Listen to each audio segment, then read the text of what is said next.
consequences for the value of the dollar, and possibly, and this is one of the many indirect consequences that could follow, is actually start to introduce the beginning of the end of the degree of dominance of the dollar in the global monetary system. Because again, other important countries in the world will now start to really realize, do we want to be dependent on this erratic leadership from the United States as it's struggling to deal with the complex challenges which go with these kind of responsibilities and privileges of being the dominant player in the world system. Analytically, of course, it's absolutely fascinating, but for people running any kind of global business, this is a nightmare. Right. This is so true, and this is just so many insights that have come in, and couldn't thank you enough, Jim O'Neill, for joining us today and giving us all of those. Maybe we'll get a chance to talk to you in about a month and a half from now if this trade war worsens. Okay, look forward to that. Thank you so much. Actually, I look forward to it speaking to you again, but not in the context of the circumstances. Cross fingers. Thank you. Right, that's Jim O'Neill. But this is so important because I didn't give a thought to this, but just the crisis management that corporates would have to do. Correct. Especially ones which are spread across the world. I mean, there's a note, I think, from SocGen or one of the brokerages on Apple, wherein 100% of the iPhones made in America are imported from China. Correct. And as a result of this, what happens to their supply chains as well? So quite crazy, really, for a global corporation as well. And a lot of Western corporations are truly global in nature. And how will they hedge against this? Who bears the ultimate cost? I believe all of that will unfold, and that uncertainty is probably playing out in markets at the moment. So, looking iffy. but Harsh, we haven't done a market check, so why don't you give it a shot? Yeah. So okay, let's pull up the Nifty 50, please, very quickly. We're around 4% odd lower, and I myself am also going to quickly pull it up. Holding on to 22,000, by the way. Yes, so, we've held on. I mean, we went up, went below, closer to close right now, and still 1.5 hour away, so never know, but 22,015. Correct. So, so we're at the 22,000 mark, roughly about 4% or so lower. Banks also down around 3.6 odd percent. That's the Nifty Bank. When we're looking at sectors, well, pretty much all sectors lower, but Nifty Metal down 7%. Want to quickly mark out the ones which are really standing out in trade. IT down 4% plus. Realty down 6%, near 6% fall on the realty index in a single day. Now from 1100, the realty index looking at 750. So real fall there. FMCG relatively okay, 1.3 odd percent lower, but auto largely driven by Tata Motors as well on the impact, down 4% odd. So some pockets which are seeing pain, the metal index especially, pronounced pain there, 7.5% nearly lower. So that's how it's playing out. Let's look at the advanced decline as well, if we can. And I'm sure that it's extremely shallow. There you go. Very tough to find any stocks advancing in trade. And within the Nifty small cap, the index is down nearly 5%. And the gainers are just 6 out of the 250 stocks on the Nifty small cap index. Delivery being one of them. Interesting update, interesting acquisition, and that's why that one is perked up in trade. The other one is Vedant Fashions, a CCL, an Asahi India, Crompton, and a Rainbow Medical. So there are only 6 stocks within the Nifty small cap 250 which are in the green at this point. The Nifty mid cap as well, seeing 4% plus lower. So some bit of pain. The India VIX, if we can quickly pull that up, now at 22. So spike there, a very strong spike seen, so that's how it's playing out. Plenty of pain across sectors. Neeraj, you want to probably mark out a few stocks outside of... Pick up anything except for maybe a Godrej Consumer or a few others which are actually doing okay. It's just looking very, very wobbly, Harsh. So that is the main problem, that there are hardly any pockets which have withstood the pressure in the session today. FMCG too is down about 1.6%. So that tells you the nature of the story per se. But very quickly, I mean, if for whatever it's worth, the oil marketing companies, HPBP, could be interesting ones because they would have fallen. HPCL in particular, the marketing margins look so attractive for HPCL at these prices on crude that no surprise that HPCL is trading in the green. So that is a respite. Harsh spoke about delivery being one. GMR Airports is the other one which has gotten about 1% higher. And FMCG, Godrej Consumer, HUL, Britannia effectively look okay. What's looking ugly is of course Trent, and we'll talk about that in detail, of course. So keep that in mind as well. And a clutch of others which have fallen quite a bit. But we spoke to some very important voices in addition to, of course, Jim O'Neill that we just spoke to. So Robert Sockin, senior global economist at Citi Research, spoke about the approach of countries amidst global tariff outbreak. He also emphasizes that how the US economy is going to shape up. Listen in. The Federal Reserve is not playing a political game. They try and be as apolitical and as technically oriented as possible. But I do think, to President Trump's point, I do think where the Fed is going to be rate cuts, because with the tariffs, it's a stagflationary shock for the U.S. economy. It boosts inflation and it lowers growth. For the Fed, that's between a rock and a hard place, because when inflation's higher, you should be hawkish, and when growth is lower, you should be dovish. So there's a question of which side of the mandate they'll put more weight on. But I think they will focus more on the downside risk to growth. They'll look through the inflation effects. So I think we're looking at least several rate cuts this year, potentially starting soon in the second quarter. But bottom line is, I think rate cuts are coming down.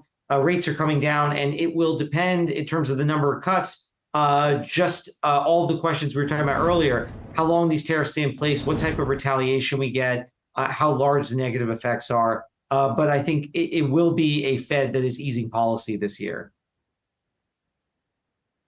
Right now, we're assessing many channels through which the tariffs will impact the U.S. economy and the global economy and economies that are directly hit with these tariffs. And there's kind of the math of the direct effect of what these tariffs will do. But then there's all sorts of channels through which those effects could be worsened and magnified. In particular, if consumers and businesses really get concerned about this environment and they start to pull back spending even more, investment even more than they would otherwise with these tariffs, you can get kind of magnified negative effects. And I think with the way this first couple months have moved, with a lot of uncertainty and a lot of surprises from the Trump administration, I do think uncertainty is here to stay. Even if you end up with some negotiations on these tariffs, you could get more tariffs coming on and off. It's a very hard environment to plan. And so I think, at least for the foreseeable future, uncertainty is going to be high. And that really runs the risk of weighing on economic activity and also weighing on financial markets. Okay, so that's Robert Sockin, of course, giving views. We've had plenty of them, frankly, and those views keep pouring in. We have Nilesh Shah with us, founder Envision Capital, to talk to us about everything markets. Hi, Nilesh. Harsh here. Quick check with you with regard to how you're viewing this entire setup from a global standpoint, as well as how should you look at Indian markets. First off, let me have that broad-based view. Yeah, so clearly there is now an extended period of uncertainty. If last year, the whole year was more around uncertainty around inflation and interest rates, this year it's back to tariffs. And clearly the tariffs have been a negative surprise, not in conceptually, but just in terms of the extent and how widespread they are. Clearly, that's actually something which has spooked the markets. I think in terms of India itself, I clearly believe that the impact is probably going to be relatively minimal.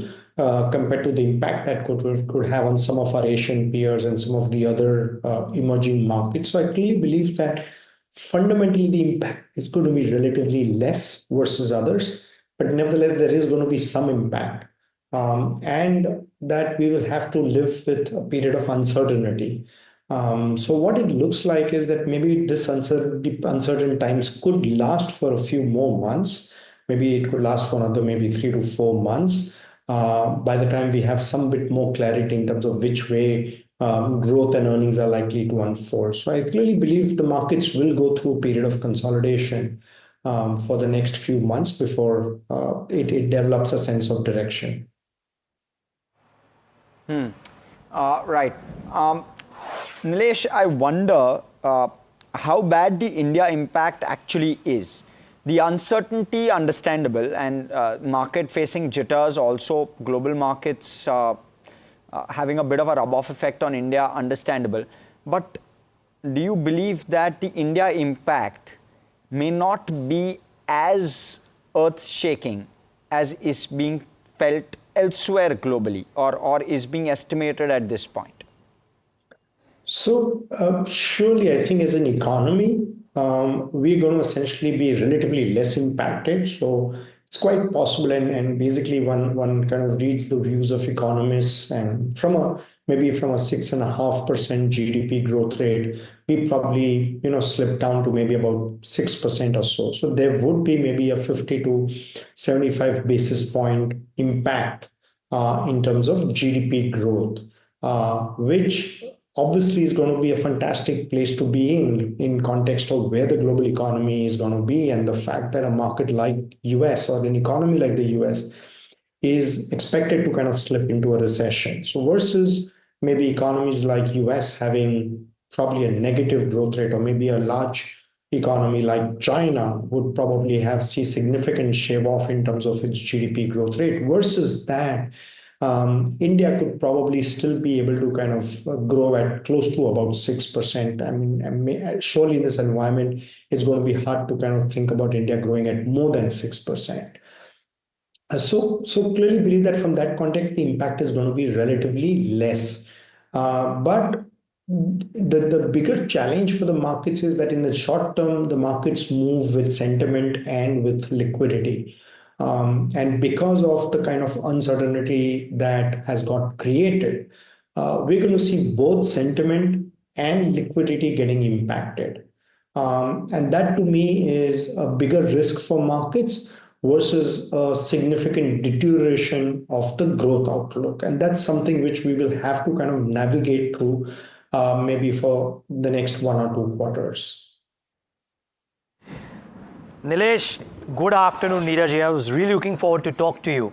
Now the question is this, Nilesh. You've seen some of these cycles, and I was trying to ask our guests earlier that are there parallels in history which was similar, and most answers were a no in some sense. I mean, you could drag it all the way back to 1930. Maybe you get some parallels to it, but not quite there too. So the question is this: can the uncertainty last for longer? Can there be a currency devaluation or goods coming into other countries, therefore tariff barriers erected by other countries, and therefore a global tariff war, etc., etc.? And therefore, can this picture get much uglier before it becomes worthwhile to buy? Is it possible to hypothesize on that? Neeraj, one can't rule out all possibilities. This is surely a situation which none of us have basically seen or witnessed, even over the last 30 years or so. The big difference, Neeraj, I think, between what we have seen over all the kind of crises that we have seen over the last maybe 20, 30 years and the scenario today is that earlier there was a lot of conciliation and conciliatory action and coordinated action, or basically a coordinated response to the big challenges. Versus that, we are now in an era of unilateralism, and so that's something which none of us have seen.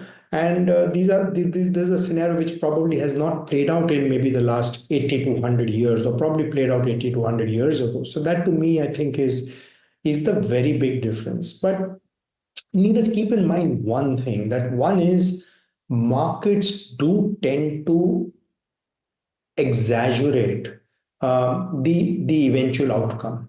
And just to kind of think about it, markets peaked out probably in September, October, but the event is unfolding in April. Okay, maybe it might take another 12 months for the entire outcome to play out, but keep in mind that markets will bottom out a lot more earlier. So we have to keep that in mind as investors. And we have to also keep in mind that there will be a situation where the valuations become so attractive that it more than factors in even like kind of a base case scenario. So these are some of the situations that we as investors have to be prepared for, or keep preparing ourselves for, that we don't necessarily have to wait for 100% clarity or certainty. The markets do tend to peak out much before, and the markets do tend to bottom out much before. So one has to, as investors, keep that in mind. But you're not saying we are at that stage right now. No, I don't think so. Probably because it's something which is barely 1 week old, right? And there is unilateral. This is not like that COVID has struck and therefore there's going to be concerted action by all the world's countries and governments together. This is not about a global financial crisis where all the central banks say, okay, now let's step in together and ensure that there's enough liquidity to bail out stressed firms or firms which are on the verge of bankruptcy. This is not like 2001, when there was a 9/11 strike and therefore saying, let's together fight out or weed out terrorism. Okay. This is something which is very, very different. I think what makes this so different from the past challenges is essentially unilateralism. And you're going to see unilateralism being responded again by unilateralism. That I think is something, and so clearly it's going to take a few weeks. It probably will take a few more months to see how essentially the responses play out. And so therefore I don't think that we're kind of done with it. We probably essentially will still have to kind of go through for another few weeks and a few more months before we essentially have some sense in terms of whether this is played out or not entirely. Such an important distinction, and Nilesh, thanks for making this, because this was really, really good to kind of distinguish between COVID or some of the other things that have happened in the past, 2008 also maybe, versus right now. Now, I have one more question for you, Nilesh. I'm sure Harsh has maybe a couple more, but you spoke about some of the markets bottoming out a lot earlier than when the economy does, if you will, broadly speaking, right? I wonder if sectorally some of the themes might be there, and you would have guessed it that I will ask you about IT. We're on the cusp of a commentary from TCS this week, but be that as it may, from December peaks 30% lower, a clutch of stocks even more lower. The sad part is in the last 30 days, not one IT company has come and spoken.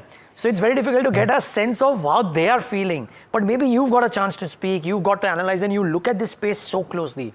What's your feeling about IT services? So, Neeraj, my broader sense about IT services is that it's probably been one of those sectors, especially I'm talking now about the large cap IT, is like it's probably something which has been the most overrated in terms of prospects. The bottom line is that even when we didn't have a crisis like this in the last 10 years, these are companies which probably have grown only in single digits. And keep in mind that a lot of this spending by the Fortune 500 companies is non-discretionary, which means a lot of the spending is basically about maintenance, application, and things of that kind. Okay, so I honestly don't think that basically that it's the end of the world for the IT services companies. Okay, so to that extent, I'm honestly not sure whether it's going to kind of play out so badly for the IT services companies the way we've seen the reaction to stock prices in the last few days. So I probably think that instead of maybe a 5 to 7% growth, maybe you will have companies grow at maybe 2 to 4%. But I honestly don't think, Neeraj, that we are going to basically have a situation where there will be degrowth. Okay. And we have to keep in mind that the big IT companies typically have been in a range of between 20 times to 30 times P multiples to trailing earnings, 20 to 30 times. They're probably almost there. It doesn't mean that, of course, they cannot fall below that, but my view is that any fall below that will just be an aberration. So I would still kind of think about IT services companies being more an arbitrage on PE multiple valuations, which means that closer to 20 times, they kind of end up being a good time to kind of start being constructive upon. And obviously closer to those 30 times P multiples, you obviously have to be taking your money off the table. I mean, this is obviously for the large cap IT services that I'm talking about. So it's quite possible, and I'm not saying it's going to turn around immediately. It will still take another 1 to 2 quarters for things to essentially fully come to grip with it. But that's about it. I honestly don't think it's end of the world or end of business for IT companies. Yes, there will be some 200, 300 basis point chip off in terms of growth rate on a very temporary basis. And if you have more than a 1 year plus outlook, I think spending on technology services will bounce back maybe a year from now. And again, the market is going to see that much in advance, much ahead. Point taken, Nilesh. Nilesh, therefore, what should one do at this point? Stay away from export-facing sectors or pick US-facing stocks and sectors and stay away from those and only look at domestic. Therefore, how should you play it at this point?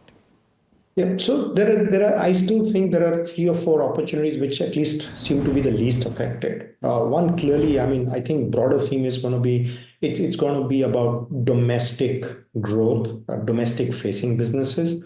They could be consumer-led companies. I clearly believe some of the consumer internet companies, some of our fintechs, clearly are relatively less affected because of all of this. At least there is no first order impact. There could be second order impact on them, but I clearly believe this current environment is more about thinking about the first order impact. So that's a good place to be. I also believe that the government will up its spend on infrastructure a lot more. I clearly believe conventionally we've always thought about fiscal measures, monetary measures to deal with the crisis. I think this time it's around, I wouldn't be surprised if the government thinks about a third measure, which is to basically significantly step up its spending or its investment on infrastructure. So obviously there is a budget at 3.1%. I also believe that there's a bonanza for the government in terms of lower crude oil prices. And my view is that the additional kitty, the accretion to the government's finances that we're going to see because of lower crude oil prices would probably be well spent on significantly upping the ante in terms of infrastructure spending and give an additional leg up to our economy and to our growth. So I clearly believe again that there has been a lot of correction in some of these cap goods and those kind of spaces. I think in this bout of correction that we are witnessing, probably there's an opportunity lurking out there as well. And not core infra, not roads, etc., Nilesh, or would that also be part of this basket? I have generally preferred to not be in asset-heavy businesses. Sure. So typically companies which operate road projects, which operate airports, which operate maybe power projects, those are not the places to be. I think it's more about spotting businesses which are providing consumables, providing components, providing equipment, or probably just providing high-end services for building infrastructure projects or for basically beefing up India's drive of indigenization on defense. These are probably some of the opportunities to look out for. Again, EMS is an interesting area, though valuations are still challenging. But who knows, over the next few days, few weeks, we again see significant correction there. It might again create an opportunity because this whole round of tariffs, we seem to be relatively well placed versus other countries like maybe Vietnam and China. So I think there are plenty of businesses which are probably relatively less affected.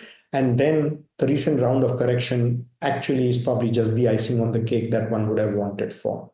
Point taken. Nilesh, last question. Wouldn't let you go without a quick take on pharma. I want to understand from you how you view it. There's some amount of uncertainty, of course, with a possible tariff on pharma.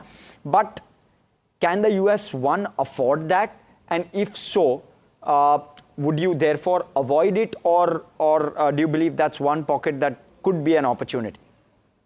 No, it certainly could be an opportunity. I think right now, I don't think decisions are being made on tariffs based on whether they can afford it or not.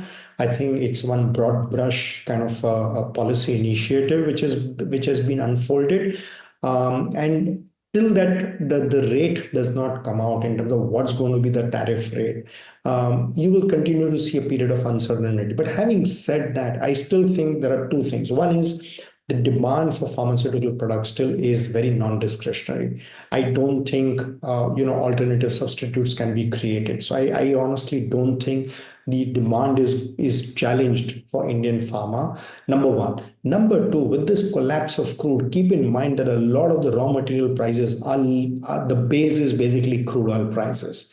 So I think a few months down the line, the margins also for pharma companies should be better. And with this round of correction, obviously some of them become interesting investment bets as well. Nilesh, looking forward to the podcast soon. It'll be good to have a longer format conversation. But thank you for today. Some very interesting nuggets. Looking forward as well, Neeraj and Harsh. Good interacting with you guys. Thank you so much. Cheers. Okay, that's Nilesh Shah, Envision Capital, and some very nice insights, including the fact that there's a difference in how central banks would respond currently. No concerted action this time around versus what we saw in COVID. Before we slip into as we slip into a break, we need to slip into a commercial one. Also hear out from White Oak Capital's Prashant Khemka, who believes that leading consumer companies have barely gained compared to 5 years ago. And he speaks about some sectoral bets. Structurally, we have not from a top-down view that this sector would do better or the other, but because of the construct of the sectors, we tend to have higher allocation in certain sectors and lesser in others. So first of all, we have two key biases in our portfolio. One is size. So we'll have greater allocation to small and mid because they're inefficient segments of the market. We do not believe ever that small caps would outperform large caps as a benchmark or index. But because they're more inefficient segments of the market, we can extract more alpha. So benchmark return is the same for large and small. If we can extract more alpha, we can generate higher return in small and mid caps. So that remains the case. We have overall higher allocation to small and mid, which we've always had. Second, and so first of all, if I take this small and mid, there are certain sectors which are more small and mid cap heavy. Right. Like consumer discretionary, industrials, healthcare, as against, let's say, energy, banking, which are skewed more towards. So that aspect would tend to favor certain sectors. Second, what skew we have is that of governance. Tend to have, I'm not saying we are looking only for AAA governance or anything, but on balance, our portfolio tends to have better governance than weaker governance. Now, there are certain sectors which tend, and there's no such sector where every company is, of course, good governance. So 80-20 rule does apply. Not to name any particular sector, but I think one sector one can comfortably, or worldwide investors tend to agree, is real estate as a sector where, governance leaves a lot to be desired. Again, at the risk of generalizing, and a lot has improved over the last decade or two. Still, But I think nobody takes offense. Real estate managements are the last to take offense because they believe other than them, everyone else is a crook.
Can we see illogical prices on the downside in asset classes as well? Because everybody's saying that Indian economy doesn't get impacted, but the uncertainty may still bring market valuations much lower than maybe long-term averages too, right?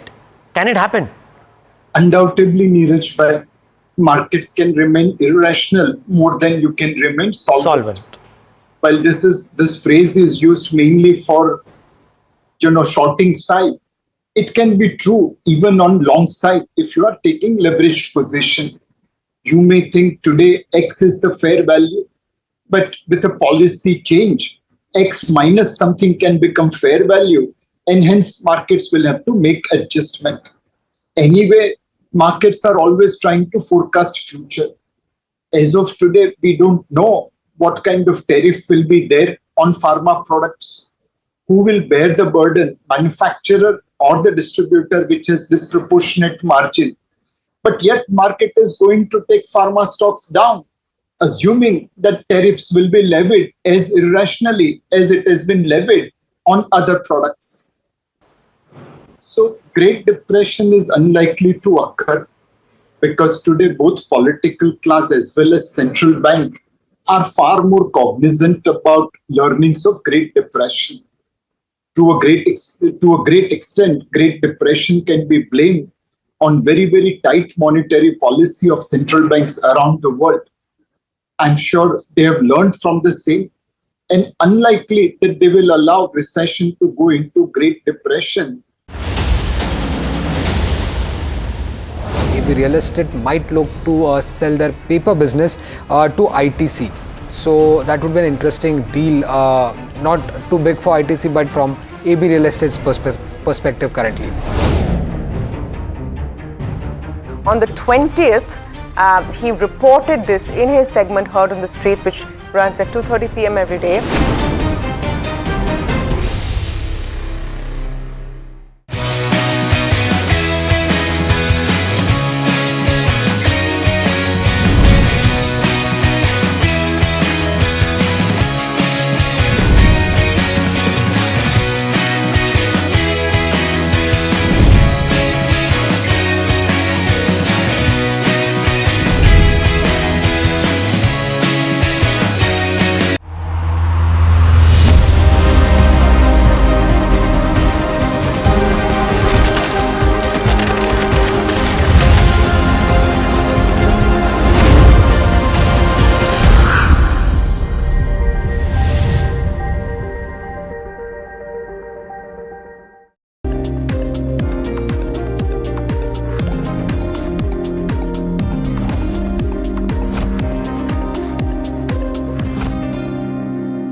Welcome back. You're watching India Market Close here on NDTV Profit. That time of the show, and today becomes critical in that sense.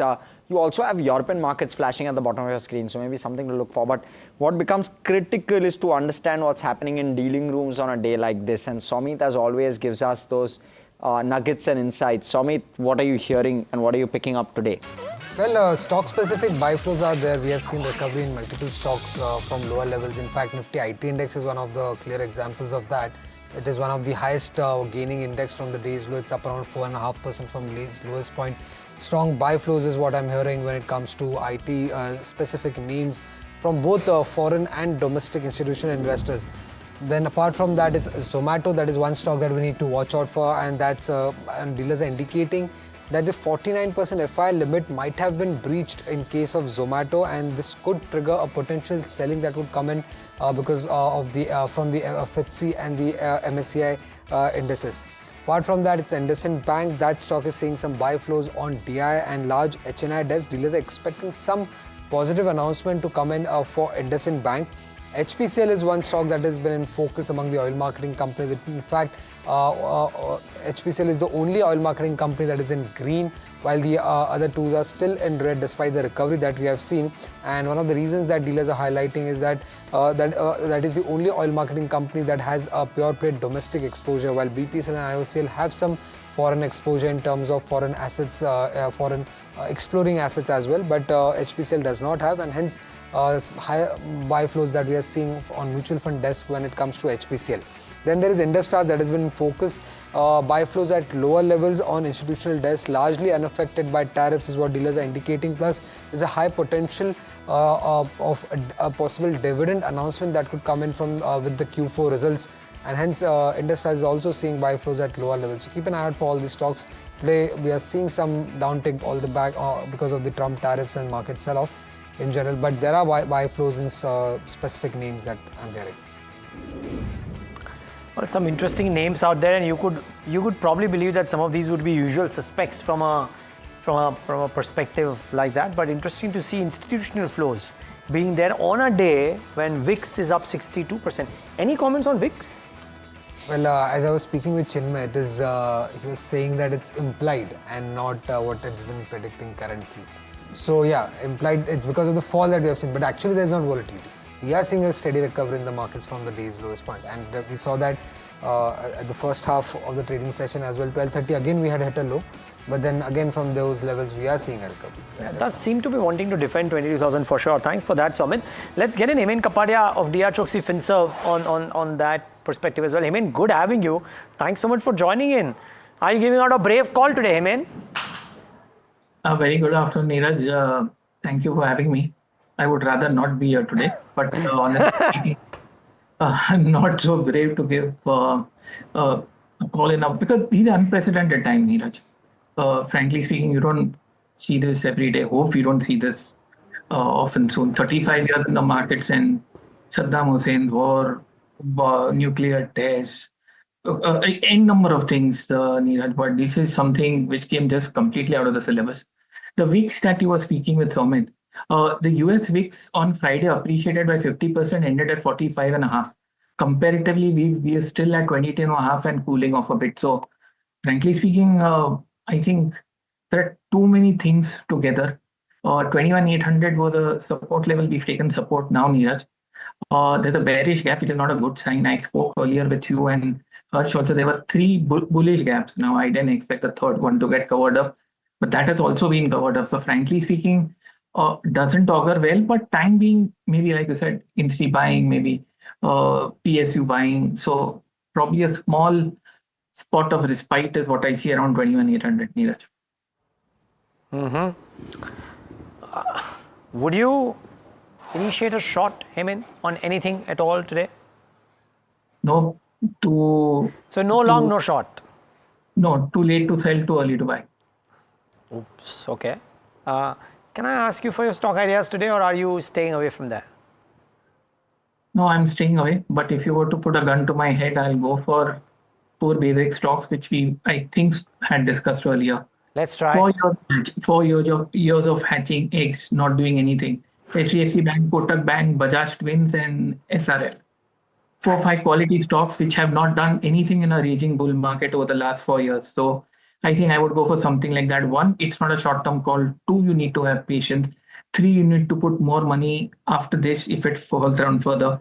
Bajaj Finance is 11,000 rupee buy call. But once again, do not go the whole hog at the same time.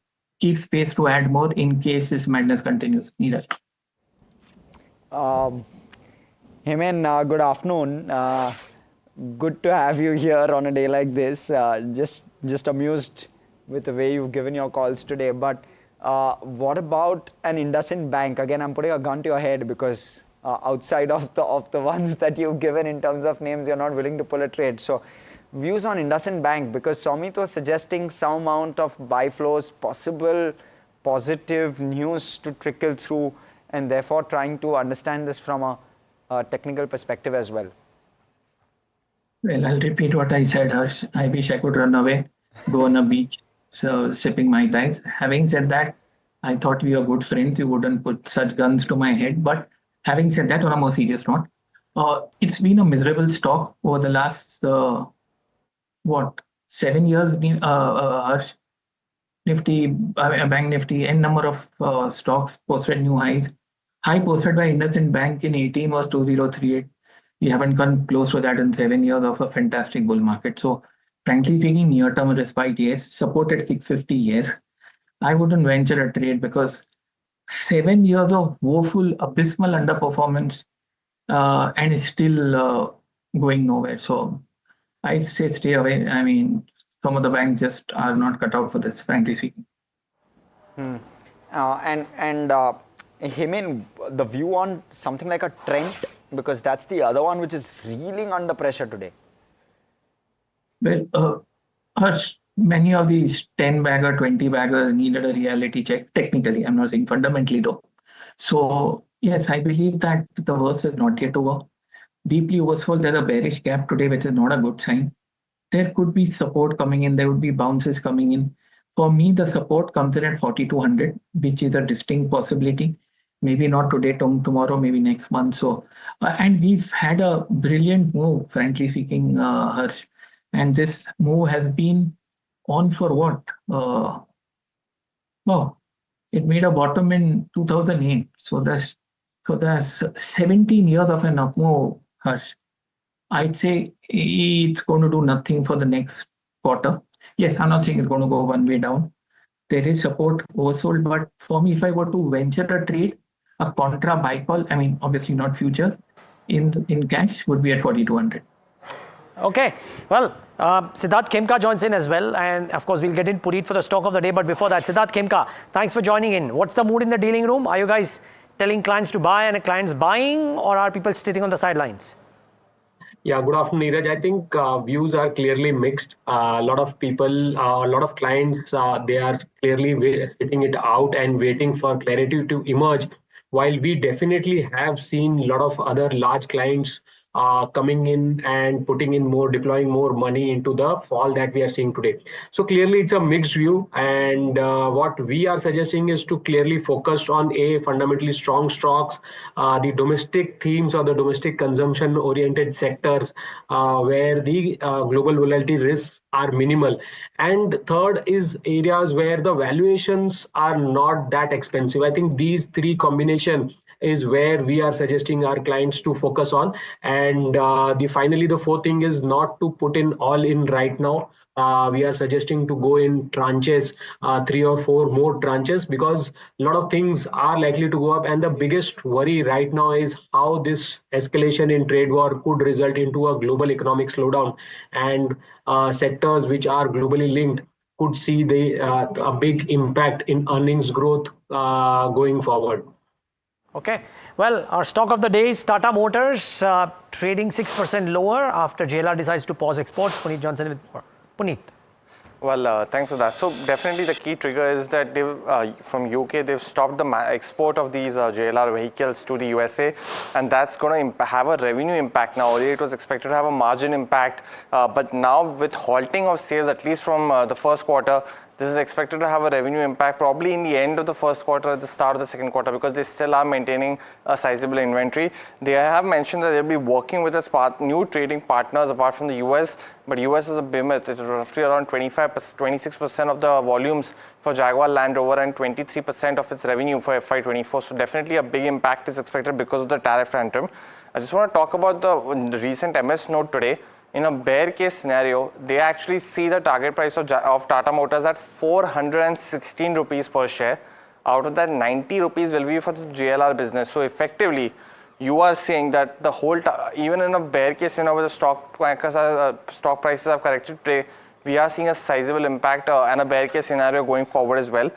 Morgan Stanley has also mentioned that it could, because of this tariff tantrum, essentially, they could see that for free cash flow could be negative for FY26, and it will make that difficult to value the business. The other key aspect of the company's update in terms of wholesales, it's coming at 4 lakh units per share, 4 lakh units in the FY25.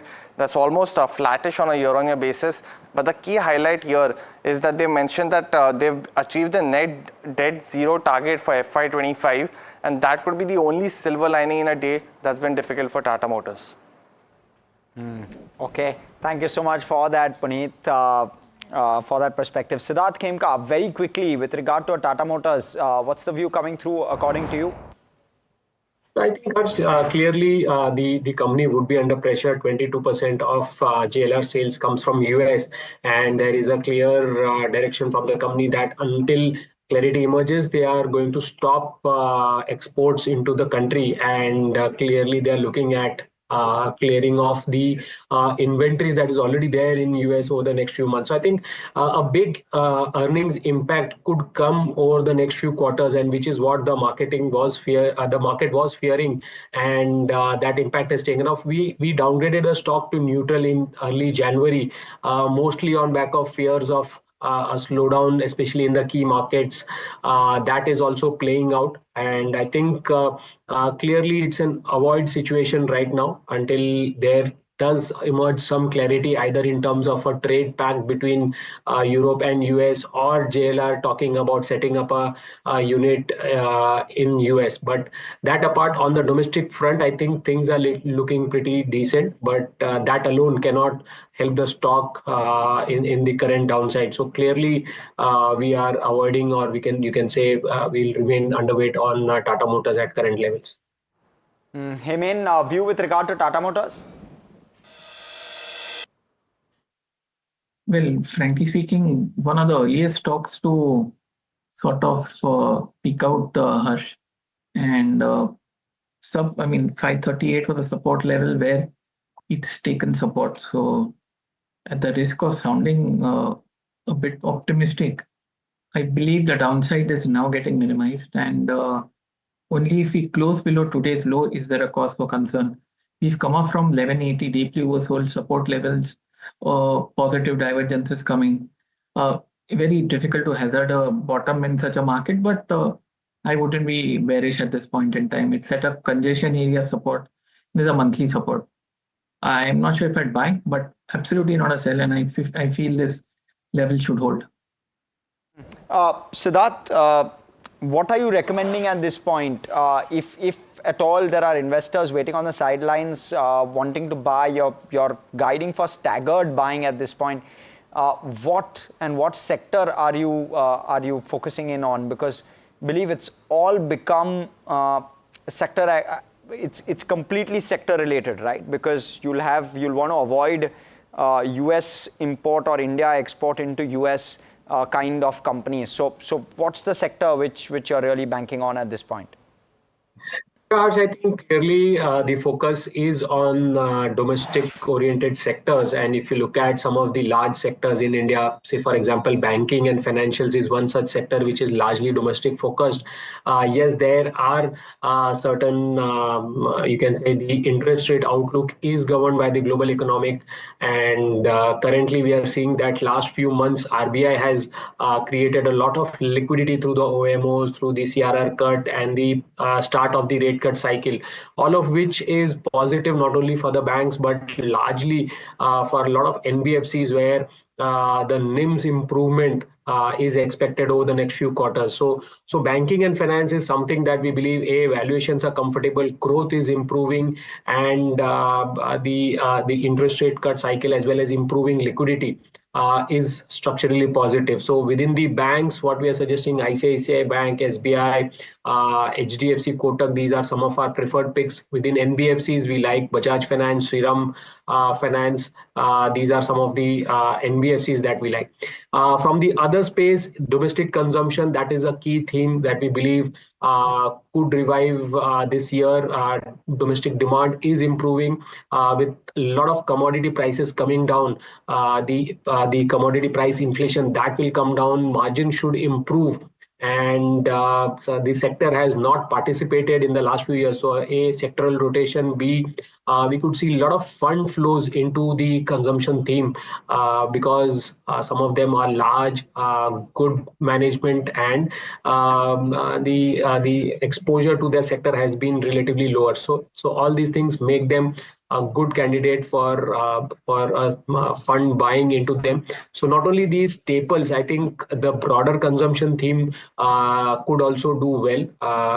So for example, some of the food and beverages companies like the likes of Varun Beverages, Jubilant Foodworks, then you have the hotels, Indian Hotels, Lemon Tree are our preferred picks. And finally, aviation, where it's a big dependent. Crude is a big input price, and crude has fallen to more than 3-year low.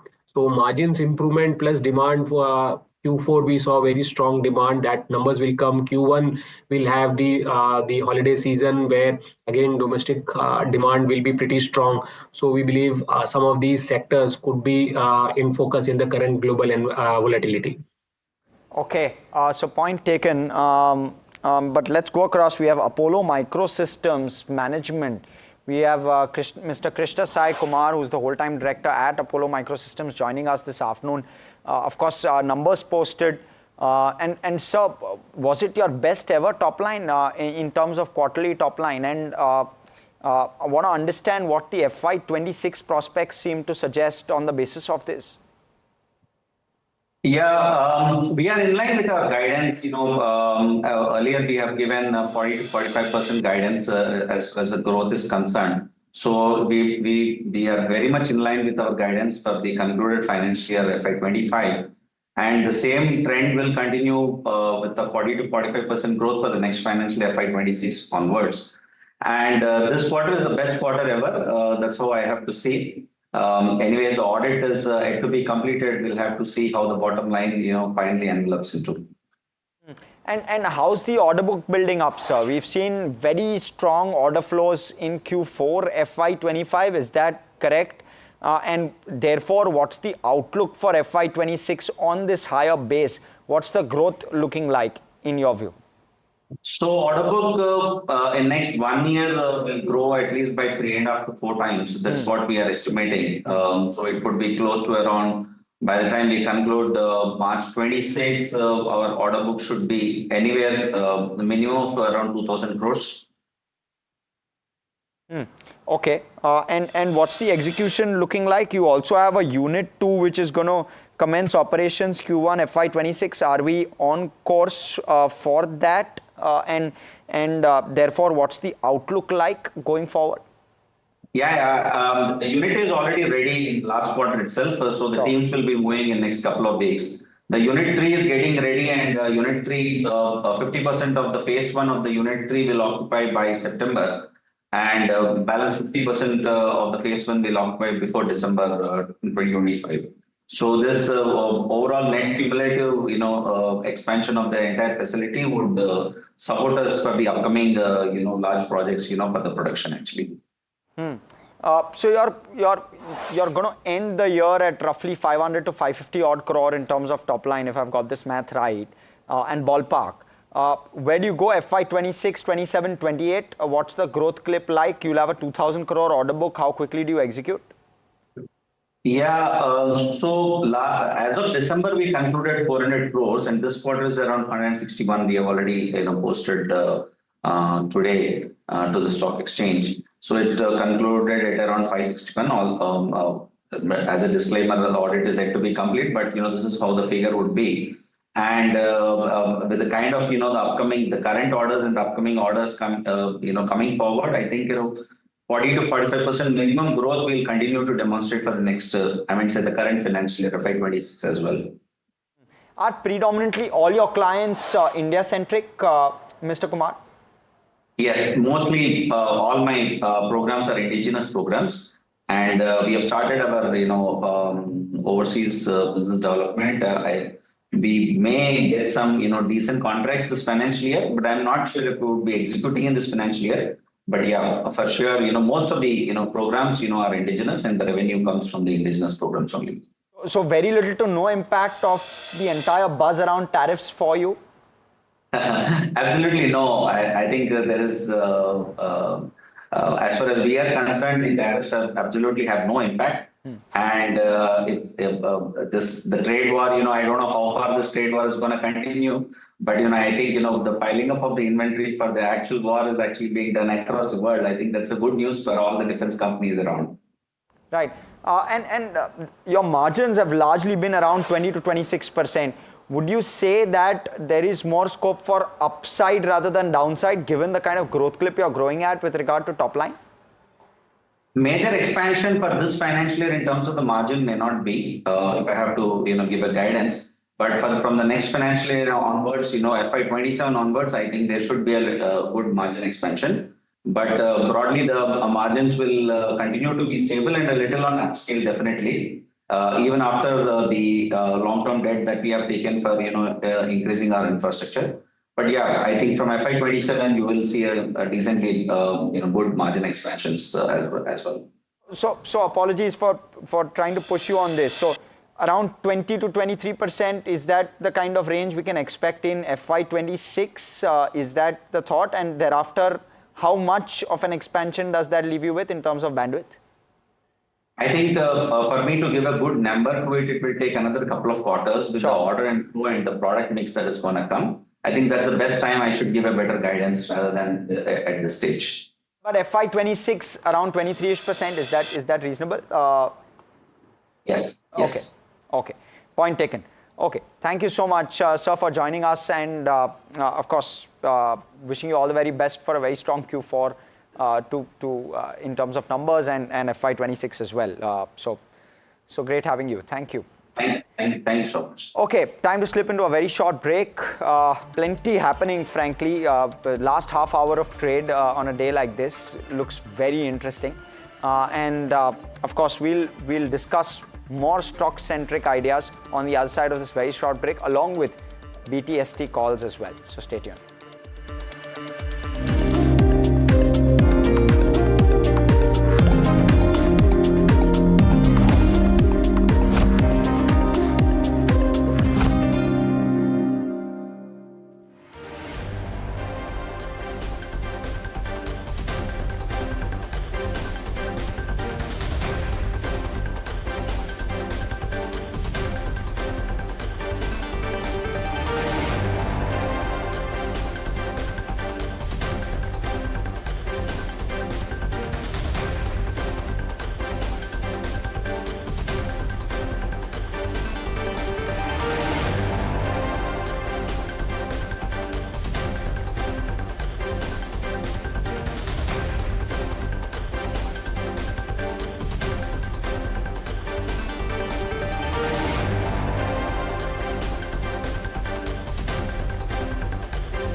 Basically, see, all said and done, as I keep saying, that one should not go by what we recommend on the stock specific basis, because markets are going to remain choppy and volatile, and every day is a new learning, every day there is a new event.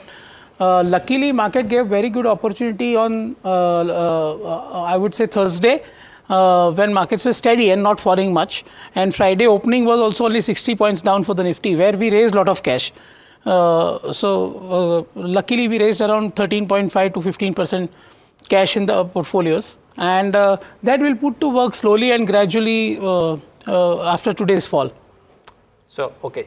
So are you saying that you will start deploying? Yeah, a little bit, gradually. At about and that's what I always do, because in a falling market like this, and where this will end, actually nobody will know, right?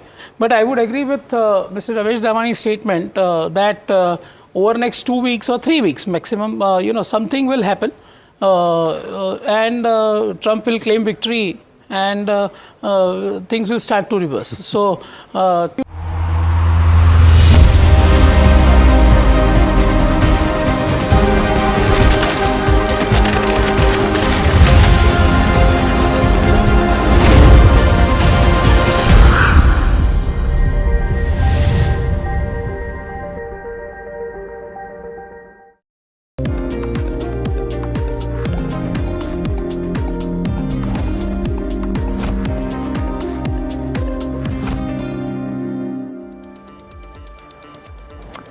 Right, back with India market close right here on NDTV Profit, in conversation with Siddharth Khemka and Hemen Kaparia. And Hemen, I know you mentioned that it's kind of hands off for now, but there has been a perceptible recovery in some of the IT names today. Nifty IT is now down, I never thought I'll say it, but only 3%. So the question is, are any of the IT stocks looking like creating a bottom, even if you wouldn't buy them? I think the bigger ones, at least starting with TCS, were the weakest of the lot, Neeraj. So I think, yes, I think TCS is something which one can look to buy. The reason that we haven't gone below 3,000 or sustained below 3,000 in the last 4.5 years. We are oversold. We are at close support. So yes, I would say for a trading bounce, I'm not saying an investment point of view, because I feel IT as a sector is going to be a washout for the calendar year of 2025. But yeah, I would say for a trading point of view, one can use today's low.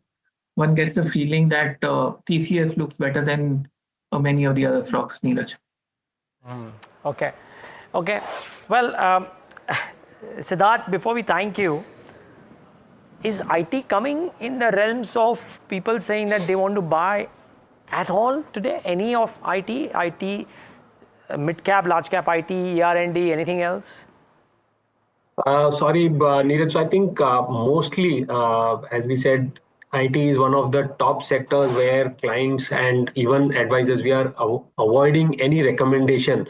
So what we see is that even a 50% probability of a US recession suggests that over the next 3 to 6 months could bring further earnings cut. There could be guidance which could be withdrawn. There could be a freeze in tech spending, and something like a COVID, which was a recent reference point, we see that there could be negative earnings growth, and if those kind of spending freeze happens, larger ones, for example, Tech Mahindra could report a revenue decline of 3%, Wipro about 2.5%, TCS could report a revenue decline of about 1% in constant currency terms. So before things get better, I think next 1 or 2 quarters is where the things could get ugly, and I think downward revision could happen. So clearly we are avoiding any fresh positions in the tech space.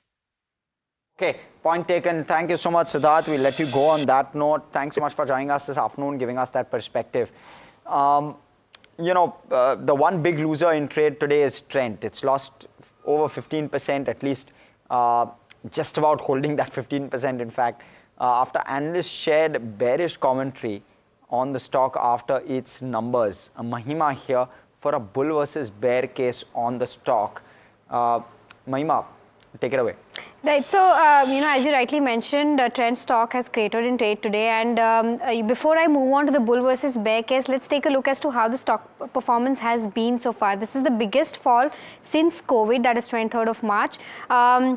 And since then, we've not seen such a big fall in Trent. In terms of how the stock has fallen since its 52-week high, it's fallen over 43% now. It's around 22% away from its 52-week low. And overall also, if you see, the stock has fallen 36% in the past 6 months itself. In terms of what's working and what's not working, Q4 performance, revenue, standalone revenue, as per the business update, saw a growth of 28%. But the street was estimating a growth of approximately 35%, which is one of the reasons as to why the stock is under significant pressure, and this Q4 overall is also weaker than expected. Plus, the overall margin pressure shall also continue, because in the last con call also management had said that they are taking up store upgradation, and this could lead to margin pressure as well as some pressure on the EBITDA as well. But companies looking for upgradation of smaller stores to larger formats, that is one of the positive points. But it's also interesting to watch out for, because now people are shifting towards online sales, and it'll be an interesting play to watch out for as to how people will stick to the brick and mortar model as well. In terms of competition, well, right now the growth is ahead of its peers, somewhat in tier 1 and tier 2 cities, but overall the competition that is coming in from small players, something like a V2 retail or V-Mart or like a bazaar style, the competition from there is coming in high, and that could probably impact sales of Zudio as well. Plus, Shein coming in India might also put some pressure in terms of competition for Zudio sales as well. In terms of the store addition this quarter for Zudio, the store addition has been quite significant. They've added around 132 new Zudio stores. But overall, they are opening a lot of stores in similar location, and that could or may lead to stores cannibalizing each other as well for a shorter period of time. Moving on to the brokerages, Morgan Stanley today has maintained overweight with a target price of 7184, even after considering the kind of business update that came in. But Kotak has maintained sell and cut the target price to 5150. They had downgraded the stock earlier, had given a target price of 5850, but today they've again cut the target price to 5150 for something like a Trent. In terms of Elara, they had said that Trent leads the peers, and according to them, outperformance will continue for something like a Trent. But Kotak still believes that the growth story is priced in now, and it's time to book profits. And we've seen that kind of profit booking already in the stock. Lastly, in terms of what the street is expecting in terms of the revenue as well as PAT CAGRs, Elara is expecting a revenue CAGR of 27% and PAT CAGR of 38% by FY28. This is the FY28 estimates, and Kotak has trimmed the FY25 to 27 estimates by around 1 to 2%. So, in terms of earnings estimates also, there are starking different views between these brokerages. Lastly, in terms of where the valuation picture stands, well, Trent was never a cheap stock. It is always been expensive. Right now also the 12 months trailing PE stands at 86 times, which will move to 105 times as per Bloomberg. So the PE increases next year, and then it will go down to around 74 times in 2026 as per the estimates, which is still not cheap for something like a Trent. And lastly, in terms of what brokerages are viewing as per Bloomberg estimates, there are right now 17 buys, 3 holds and 4 sell for the counter. So this is the overall view as to what has happened, and of course the bull versus bear case for Trent. Thank you so very much, Mahima, for that very comprehensive view with regard to a Trent. You know, what's really not going away at this point, Neeraj, is FMCG. Probably, I wouldn't say that there won't be a hit, but likely the least hit out of the major sectors in terms of the tariffs. And therefore, interesting to take a quick view from Sandeep Agarwal joining us for this discussion and more. Fund manager and co-founder Sovilo Investment Manager. It's also your time of the season, Sandeep, with regard to IT, and we will quiz you on that as well. But first off, on a Trent and on the FMCG basket as a whole, first, your quick view with regard to a Trent, how you view it, how you view the numbers, because this 15% stock decline, could it be a presentable opportunity for prospective investors? Hi, good afternoon, and thanks for having me on the show. We run a PMS, so it is very difficult to comment on stock, and I won't comment, but let me give you some perspective that, you know, FMCG obviously has been perceived as defensive for a long time, and rightfully so, because we have good GDP growth and growing population and, you know, growing per capita income and all that, which augurs well for FMCG. But at the same time, you know, the valuations have always been very demanding, and that's the reason they go a long phase of time correction and sometimes price correction. And right now we are witnessing it in some of the pockets, while because of Trump tariff, they are looking better now. But I believe that when sanity returns, and again, probably people will find other spaces where there is growth and will try to get out of them. So we want to buy FMCG and QSR space, but at right price, not at insane valuation. And I think some of the stocks are very insanely priced in retail, in apparels, in QSR, and even in FMCG. And those are the stocks which are currently not doing well, or where the one-day shock in price falls are alarming. And what about the larger FMCG basket, Sandeep, if I may venture? QSR has been one space where there's been plenty of pain. Footwear is the other space where there's been plenty of pain. Do these pockets likely start to become more of something that would interest you at some point? See, right now what is happening is that, you know, the challenge is that most of the companies have some exposure to export, and those are getting hammered very badly. And compared to that, all these spaces are more defensive and looked at more like, you know, domestic stories. So they are relatively better off, and that's the reason these arguments are coming of that they have corrected quite a bit. There has been time correction, and whether we would like to look at them. Our view is that what has happened relatively is that the stocks which we are in, which we like, the growth stories and all, they have become much more cheaper than earlier. So again, for us, relatively those same names make more sense because we have done a lot of work on them. We have been tracking them. So we will be preferably there only. These spaces will become very interesting when the multiples come down meaningfully. Right now, while there is some correction and more time correction, but still the stocks are very, very expensive. So very hard to still make a bull case scenario or an investment case for them. But yes, for people who are taking 10-year, 20-year call, and where there is a patient money and low cost of equity, there this may make the cut, but probably for us it is a little difficult.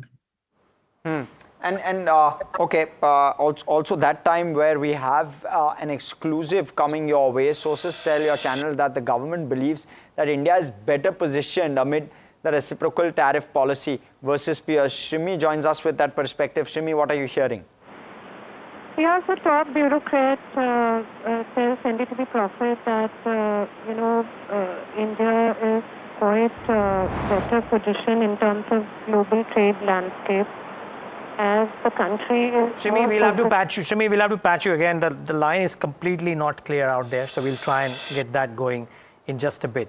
What are individual stocks, though, factoring in is the key question. Now, are stocks, are there companies or stocks which are recovering a little bit? So, well, a small cap stock, Umang Dairy, might be recovering a little bit, but not too much otherwise. Still, a clutch of names under a lot of pressure in the session today. Themis Medicare, Gravita. There's just a lot of pain out there at the mid cap and the small cap end of the market. Himen, did we talk to you about FMCG?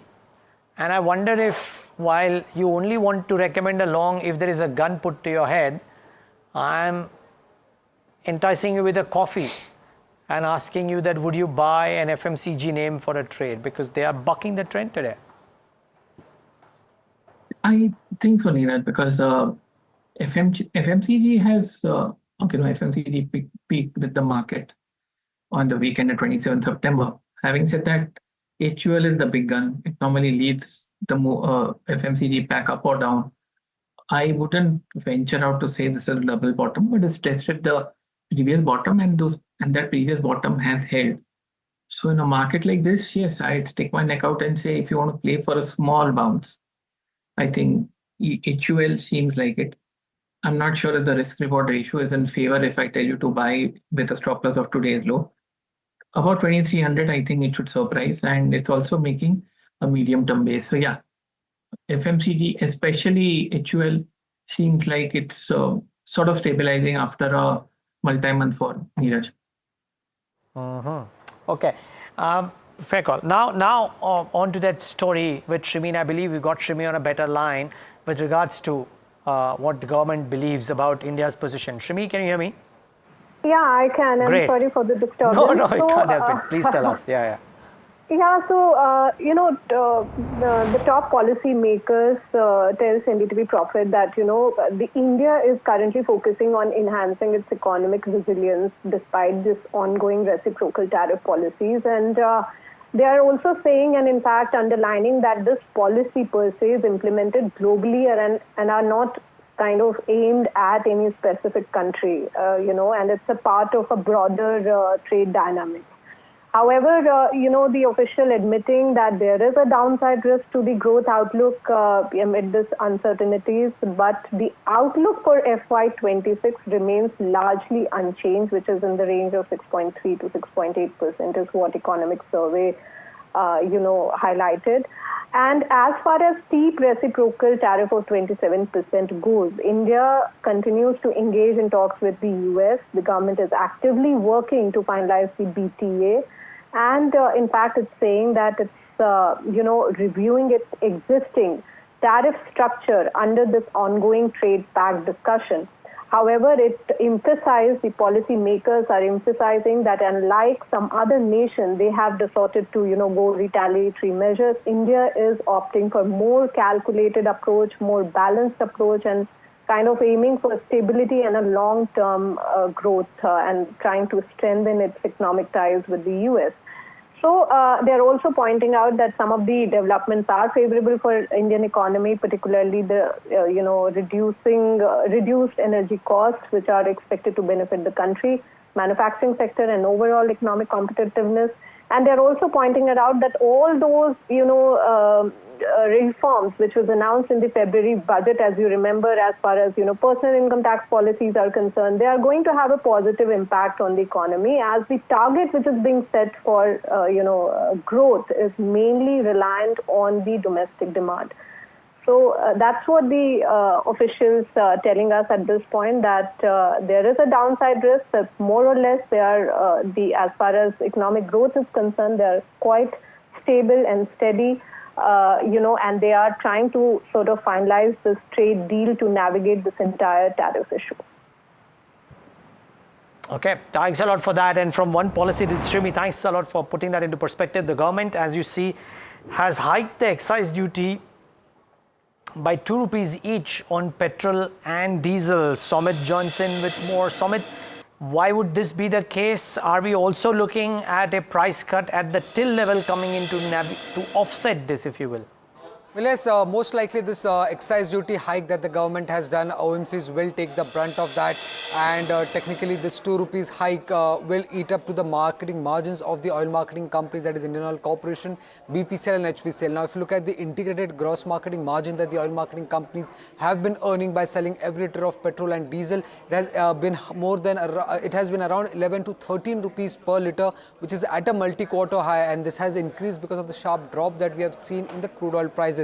Now, this 2 rupees cut is what pretty much the street was expecting to happen, because last time also, back in March 2024, government had reduced the fuel prices by around 2 rupees. So something like this was expected by the street when it comes to the oil marketing companies. And this time government has in fact increased the excise duty and not cut the fuel prices. So this 2 rupees hit that we are seeing will put down the gross marketing margins of the oil marketing companies. And if you look at the impact that could come in on the estimated EBITDA of these companies, it could be more than 10% for all the oil marketing companies, that is Indian Oil Corporation, BPCL and HPCL. Now, interesting part here to note is that will this increase in excise duty will also impact an inventory loss for the oil marketing companies. That is, we still need to watch out for whether that will happen or not. But at the face of it, it seems like this 2 rupees increase in excise duty will not be passed on to consumers. Oil marketing companies will take the hit of this increase of excise duty, and their EBITDA estimates could come down by at least 10% But do remember that oil marketing companies were already earning a very high gross marketing margin, and street was expecting this to happen anytime soon. So not much of a big negative impact, given the fact that street had already factored in. Had the hike been much more than that, then it could have been much more negative for the oil marketing companies here. You can see those moves. Thank you so much, Somit, for that perspective. You can see those moves on some of those counters. Sandeep, let me first take your view with regard to OMCs and the excise duty hike. What's the sense like at this point with regard to that play? No, so, obviously, this is something which was not anticipated, and in my view, as I think HPCL and BPCL were stocks which were least hurt today when markets opened, until some time back before this announcement came in. And now with this announcement, obviously, the stock price has reacted. I believe in a way, when the way crude prices are falling, this company should be big beneficiaries of it. But probably, that information will come in, that processing of data will happen, and probably then that reaction will be separate. Right now, what we are seeing is a reaction to the excise hike. Okay. Yeah, I mean, this is the thing, that crude prices being lower, if anything, people are expecting a cut at the till. What we have right now is that may not be happening, but the government earning a little bit of that share and eating into the marketing margin of the OMCs. Now, it's a 3.5% gash for HPCL by virtue of that 2 rupee hike. in these prices. I wonder if the trading picture for these stocks gets damaged. I mean, not that you were looking to trade into any of the companies, but I thought the oil marketing company charts were looking much more resilient because of the crude price fall. Does this damage this, or is it just a small blip for them? Oh, well, Neeraj, frankly speaking, what you said, they were I totally agree with you. They were looking much more resilient than the rest of the market. So as of now, it seems like a blip, but this blip turns into a deluge if we don't stop at around these levels. So things were stabilizing, things were looking good, they were correcting, support, everything. Like you said, resilient, and I feel, in fact, HP, BP, IOC, all of them looked as if they were still in a correction within a bull market. So as of now, it is a small blip. Now, if HPCL closes, okay, it's far off, but if it closes below 320 on the weekly chart, I think then it creates a problem. Okay, so those are some views coming on OMCs. Also wonder what what you make of metal counters, Sandeep, because that's one pocket where there's been significant pain both on Friday as well as today. The Nifty metal is down nearly 6% today, was down 6% on Friday as well. What's the sense like? Is it a bit of an overreaction, or would you stay away at this point? How would you play metals?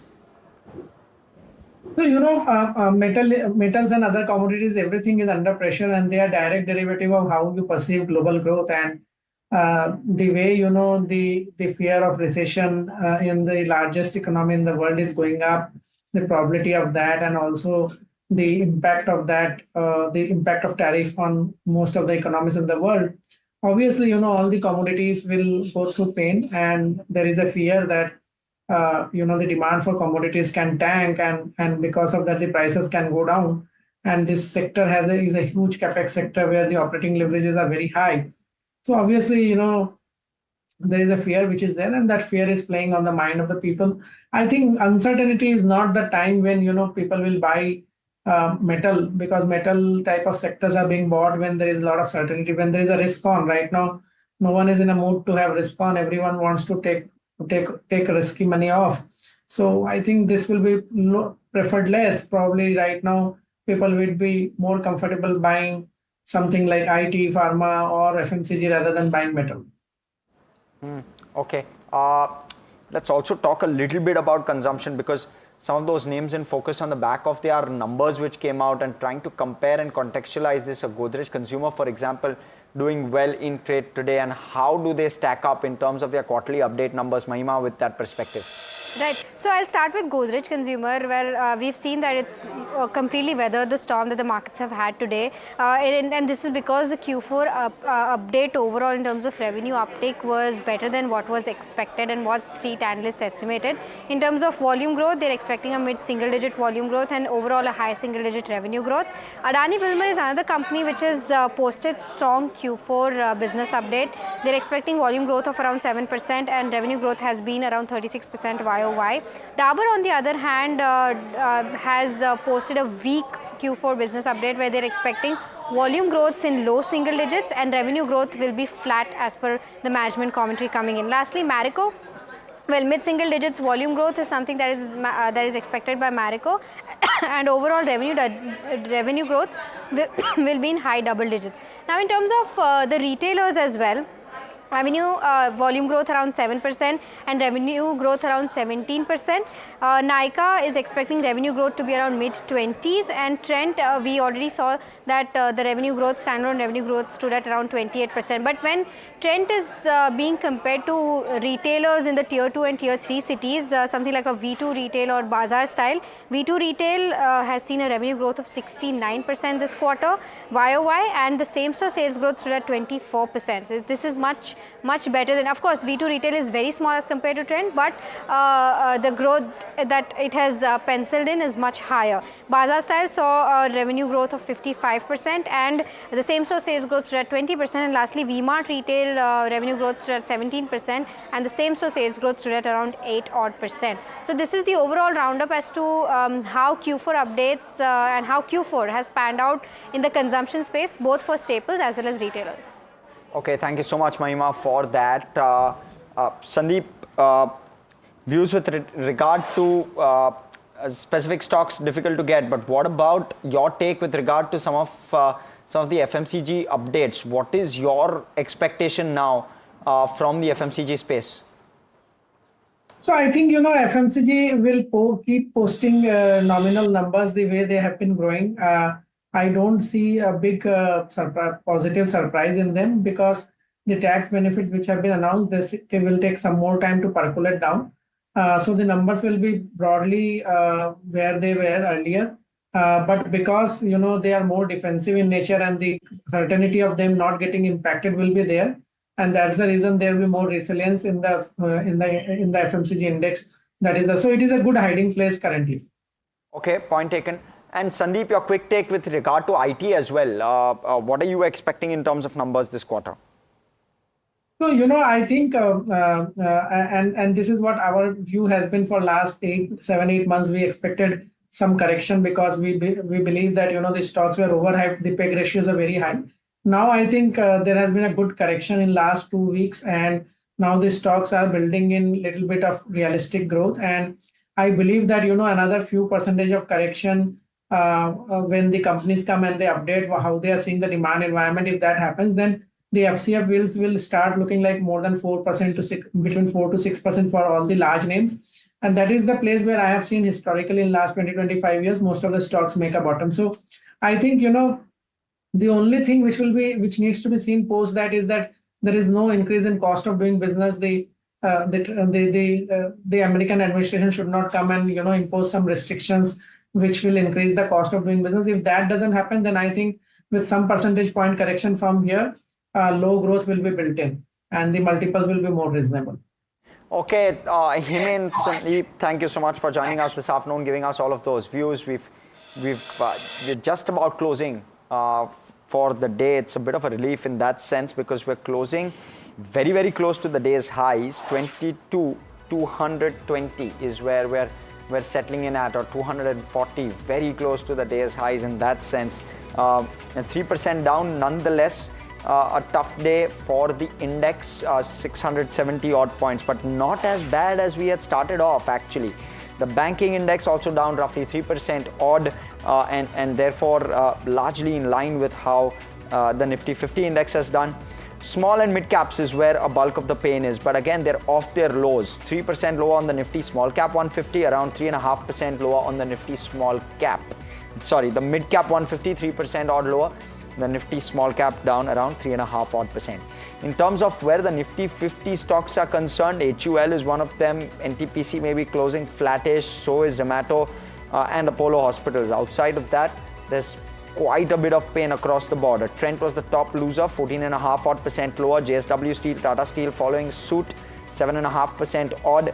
And then you had Hindalco, L&T, and then something like a Shriram Finance and Tata Motors bearing a bulk of the brunt among the Nifty 50 counters. In terms of sectors, and this is very interesting, the Nifty Auto down 3.5 at close, but Nifty IT, surely the sector of the day. If you can pull up the intraday chart on the Nifty IT, you'll see a sharp recovery from the lows. 30,919 is what we touched on the low. 32,784 is where we closed, nearly 2,000 points, but absolutely 1,800 odd points higher from that absolute low that we saw in trade today. The Nifty Pharma 2 down 2.25 odd percent, so pressure there continues with uncertainty on tariffs. PSU banks were down 2.5 odd percent, realty was down over 5%, oil and gas down 2.5%. So that's how it actually played out. The metal index was the key biggest loser, 6.5% lower. along with Nifty financials also down nearly 3.5%. So the Fin Nifty also not insulated in that sense. Broadly pressure across the board. If we can pull up the advanced decline as well, when you're looking at those numbers, it looks difficult to see. Within the Nifty small cap 250 index, of course there is a bit of a recovery that's visible, but just about 15 advances to 234 declines within the small cap 250 index, 150 odd advances to around 2,100 declines. From that double digit number, definitely moving towards triple digits, the advances, but still the pressure was quite solid. In terms of stocks, Delivery was up 4% on the back of acquisition. Manyavara, Vedant Fashion up 2.5 odd %. Westlife also up roughly 2.5 odd %. Then you had a Zensar Tech up 1.7 and Aegis Logistics up 1.7. So those were just some of the names in the larger carnage which kind of somewhere were able to do okay in trade on a day like this. In terms of what to watch for tomorrow, and there are plenty of cues, of course there will be plenty of commentary as well coming through with regard to how tariffs is playing out. But we'll have our eye on the global aspects of it, but also you have certain other perspectives and views coming in from the US Fed as well. You have US consumer credit change. You have, but that's pretty much it with regard to the cues that are coming through. Okay, with that, believe out of time on this very, very happening day, Neeraj, in markets today. Not often that we see this kind of pain. Yep, good. We don't want to see it more often either. But thanks so much, viewers, for tuning in today and giving us your thoughts.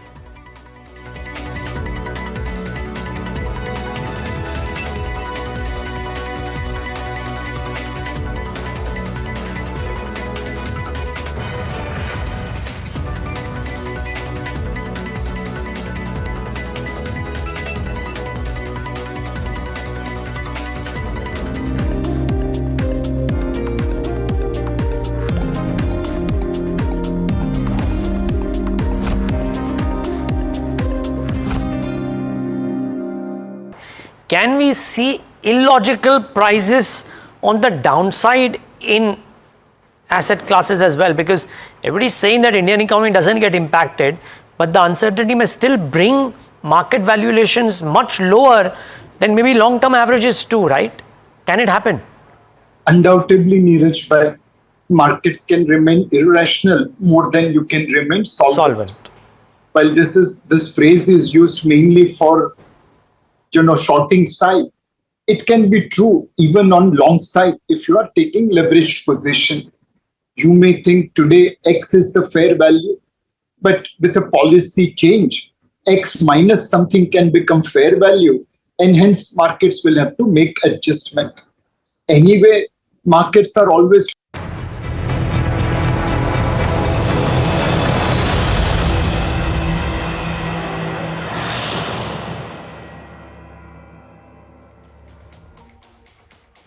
Hello and welcome to our special programming on US tariff wars. What does this mean? Because stock markets across the world are falling on the back of Trump's tariffs and increased fears that the world's largest economy, the US, could go into recession. In fact, some experts say invest in the markets now since the valuations are cheap. Others say sit tight on the sidelines and wait for this to play out. Yet others say that you should move your money out of equities. Now, in this confusing situation, it is natural for investors in India to be worried about what they need to do to safeguard their money. Uncertainty is perhaps the most difficult scenario to tackle. And because no one really knows what's going to happen, there are estimates and guesstimates galore. At NDTV Profit, we're asking the questions that many of you have and provide you with sound, recent advice from the best of the experts.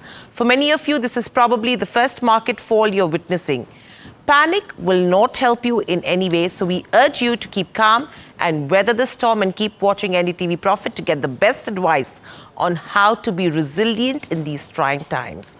In fact, we will get you market voices who tell you what to buy, what to hold tight, and what you should be doing. First up, we have the focus that's coming in terms of domestic consumption theme for the next 2 quarters. And this is what market expert Nischal Maheshwari said on the current market situation. He added that there's no point in selling in the kind of market that we are in. Let's listen into a bite of that conversation. Yes, it's been a turbulent morning, basically. Yes. At the moment, I think the best thing to do is just stay away from the market. There is no point on catching a falling knife because you really don't know how the other countries are going to react. China has already done it. Most countries, smaller ones, basically have all come to the table to negotiate. So let's see how all this pans out. I think it's best to avoid for next 1.5 weeks. See how all these things pan out.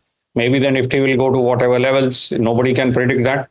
So best to avoid. There is no hurry to buy in this market.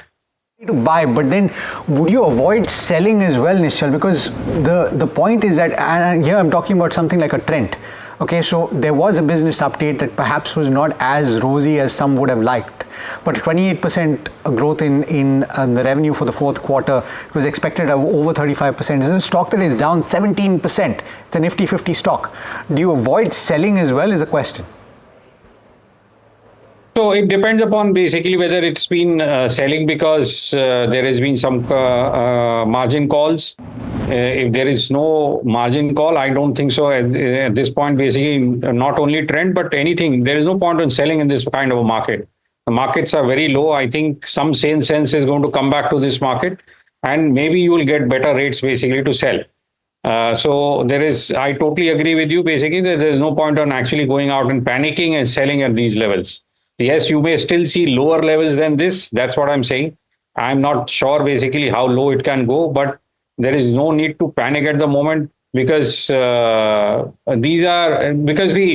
saying, yes, conditions are bad. And but what my thought remains to be that cooler heads will come to the table and things are going to work out, not at pre-tariff levels, but definitely somewhere in between the pre-tariff and the level of tariffs which the Trump administration has put.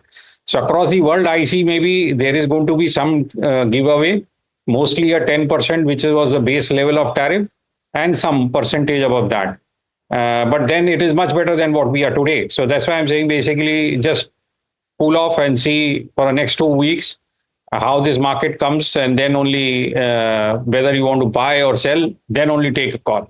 Okay, and Mr. Maheshwari, if you wait for 2 weeks and we see a significant dip in the next 2 weeks as well, any counters that you would want to enter into and see that these counters are now looking attractive where valuations are concerned? And will those bets be domestic play bets? Surely, I think last week itself, basically, I think it has become clear that you have to focus on the domestic companies for the at least next 2 quarters. And beyond the next 2 quarters also, I believe the Indian economy is going to revive. I think the government is taking enough measures, whether it is the rate cuts. I expect another rate cut to happen in another couple of days. Then there has been an income tax cut. So I think all those things, measures which the government is doing basically will show up in the second half of the current financial year. So that's why you are saying basically that at least for the next 2 quarters, wait out, and thereafter basically we are going to see earnings coming back, maybe some amount of earning upgrades also happen in the second half. So better economic sense will prevail. Nischal, if we're talking about, and your point is well made, right? Because if you're talking about announcements that the Chinese government is already making to focus on domestic growth, you'll have European leaders that are talking about, hey, don't invest in the US, questioning whether or not it makes sense and saying double down on investments in Europe. So if all of these geographies, and I take your point to say that perhaps a common ground will be found on trade, but once bitten, twice shy. If you're dealing with the US administration, you'll have a lot of administrations around the world that will double down on domestic growth. And so from that perspective, for the Indian investor, what areas do you see? For example, financials have been relatively resilient. And in order for domestic to grow, you need financials. Similarly, you would talk about cap goods, you would talk about power. What are the places that you would look at and say there is value here? So I think financials definitely as a sector basically has got good value, and it's not performed for the last 3-4 years. So I think the outlook seems to be good for the financials. If we have another rate cut happening, which is most likely to happen, I think it is going to be favorable for the whole financial sector. So financials is one. I would for the moment still wait out to see whether the consumption is coming back or not. Because there, I think with these kind of numbers, there are question marks. FMCG, it's a very mixed bag. There are a couple of companies saying yes, others are saying no. So really, I think one should wait out for the consumption sector. Government spending is another definite thing happening. Government spent around 12 lakh crores last year. I think similar number is happening this year also. So I think there you should be looking at company industries like cement. Steel is a global commodity, so avoid it for the moment because you don't know if there is a tariff war between China and US, so China has to find newer markets to dump their steel. So India could be one of them. So avoid steel or metals for the moment, but cement is one basically definitely you should look at. The other ones basically capital goods to an extent. But capital good one has to be very clear saying that it's not the companies which are exporting because India has a large capital good export to the US also. So one should be very careful where we are investing. In fact, Kotak AMC's Nilesh Shah also echoed Nishchal Maheshwari's opinion and said that domestic-focused companies will stand out in this storm. Let's listen into that conversation. Today, we don't know what President Trump will do. His actions have been fairly unpredictable. We would have never guessed on political side he'll say Canada should become 51st state of US or Greenland should be given to us. On the commerce side, we would have never assumed that he'll be levying tariff as trade deficit with America divided by exports to America. But this is the world in which we are living in. Do remember that the objective of President Trump is appropriate. Even mighty US, the world's biggest, most strongest nation, cannot afford fiscal deficit at 6 to 7% year after year. It cannot afford current account deficit at 3.5% of GDP year after year, despite having reserve currency. The debt to GDP ratio at 125% with unfunded pension liability, clearly they needed to tackle. The objectives are right. The process has been fairly difficult to understand, and which is why this uncertainty is likely to persist. The process which they are following, it will create lose-lose situation for US as well as the globe, and hence there is little hope that it might get reversed before it is too late. In the order itself, there is a clause 4 which says that America is open to negotiation. Vietnam, which allowed China to use their base for manufacturing or actually assembling and exporting to US, has already announced that will make zero tariff. So there will be negotiation, and that's the hope. But clearly that uncertainty is likely to persist as President Trump remains fairly unpredictable. Nilesh bhai, so can it happen that because of this uncertainty prevailing, and who knows, it could last for a better part of 2025, can we see illogical prices on the downside in asset classes as well? Because everybody's saying that Indian economy doesn't get impacted, but the uncertainty may still bring market valuations much lower than maybe long-term averages too, right? Undoubtedly, markets can remain irrational more than you can remain solvent. While this phrase is used mainly for shorting side, it can be true even on long side. If you are taking leveraged position, you may think today X is the fair value, but with a policy change, X minus something can become fair value, and hence markets will have to make adjustment. Anyway, markets are always trying to forecast future. As of today, we don't know what kind of tariff will be there on pharma products. Who will bear the burden, manufacturer or the distributor, which has disproportionate margin? But yet market is going to take pharma stocks down, assuming that tariffs will be levied as irrationally as it has been levied on other products. Got it. Nilesh bhai, just pure domestic plays. So I mean, you maybe put in cement out there, and I wonder if steel, for example, while it's a global play, but because of the duties having been added, that does it kind of qualify as a quasi-domestic play now versus it being a global play? I'm just trying to think, what do you think of pure domestic assets like cement, steel, and some of those commodities? Not steel, so but cement for sure. Undoubtedly is pure domestic sector. You can't export much of a cement, you can't import much of a cement because of bulk nature. On the steel side, undoubtedly, there is little bit of exports, little bit of imports as well. And largely, it's a domestic-driven sector. But the most important thing for us is that steel or any other commodity is a sector where tail wakes the dog. There will be excess capacity in China. Their free access to US is getting curtailed. Their free access via using countries like Vietnam to export is also getting curtailed. And that extra capacity could be used to dump in rest of the world. We are one of the largest market and also nearest to China. We'll have to be very, very proactive in levying tariffs on Chinese imports. Otherwise, it can hit a sector like steel. So in steel sector, apart from domestic growth, domestic demand, we'll have to also see how proactive our government is in levying tariff on Chinese imports. Meanwhile, Robert Sorkin, senior global economist at Citi Research, talks about the approach of countries amidst global tariff outbreak. He also emphasizes on how is the US economy going to pan out from here on. Let's quickly listen in.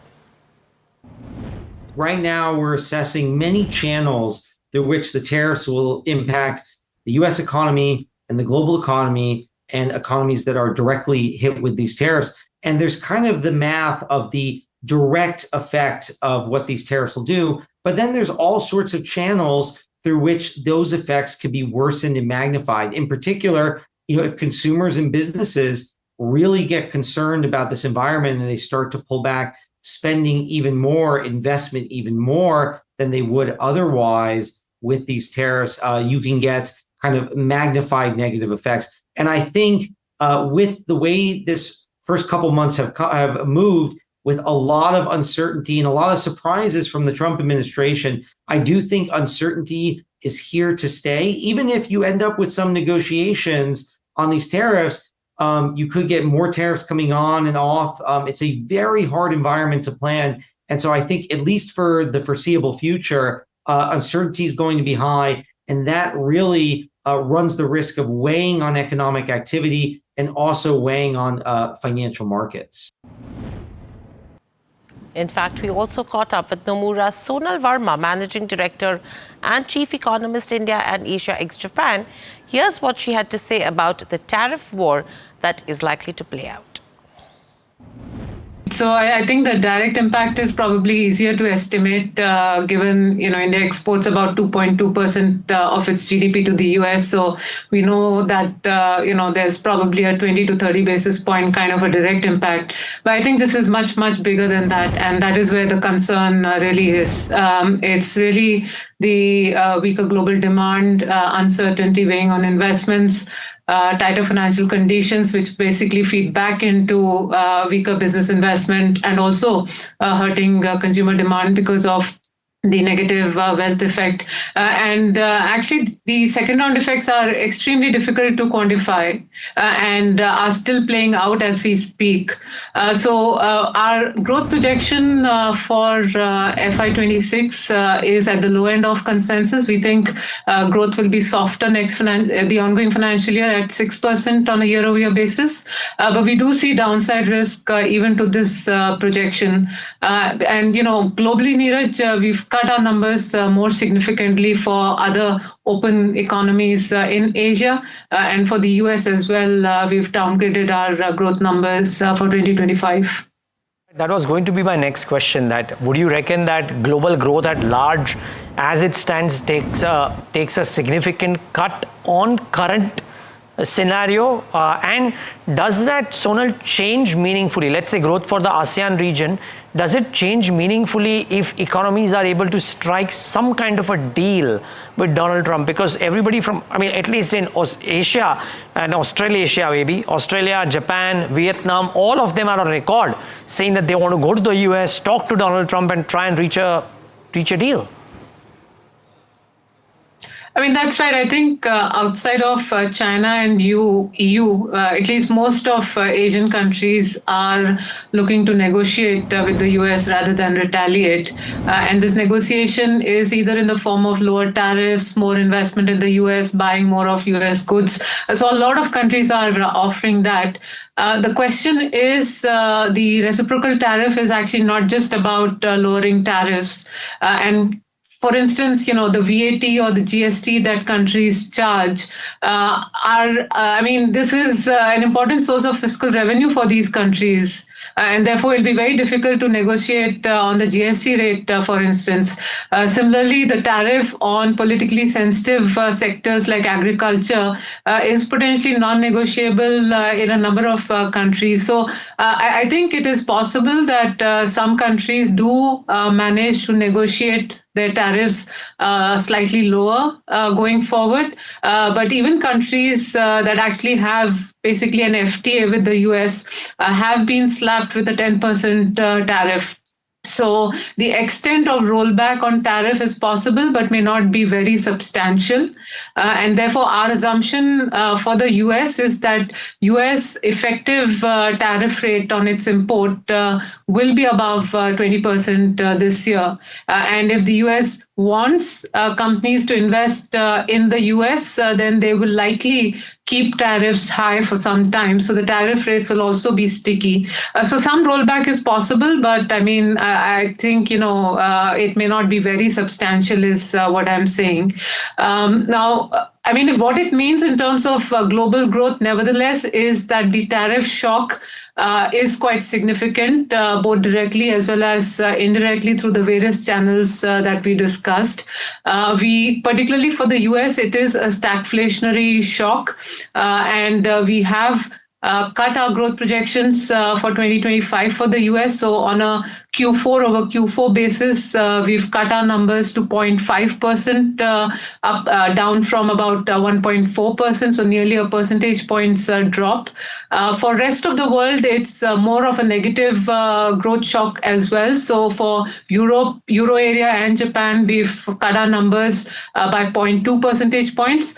And Asia, we think, will be hit the hardest because this is basically home to the open economies in the region, and the tariff rates on Southeast Asia are quite elevated at between 35 to 50%. So the growth impact will be quite substantial for countries like Vietnam, Thailand, Singapore, Korea, Taiwan. So we've made cuts anywhere between 0.3 to 0.6 percentage points across countries. Moving on, the other commodity which is impacted right now is crude.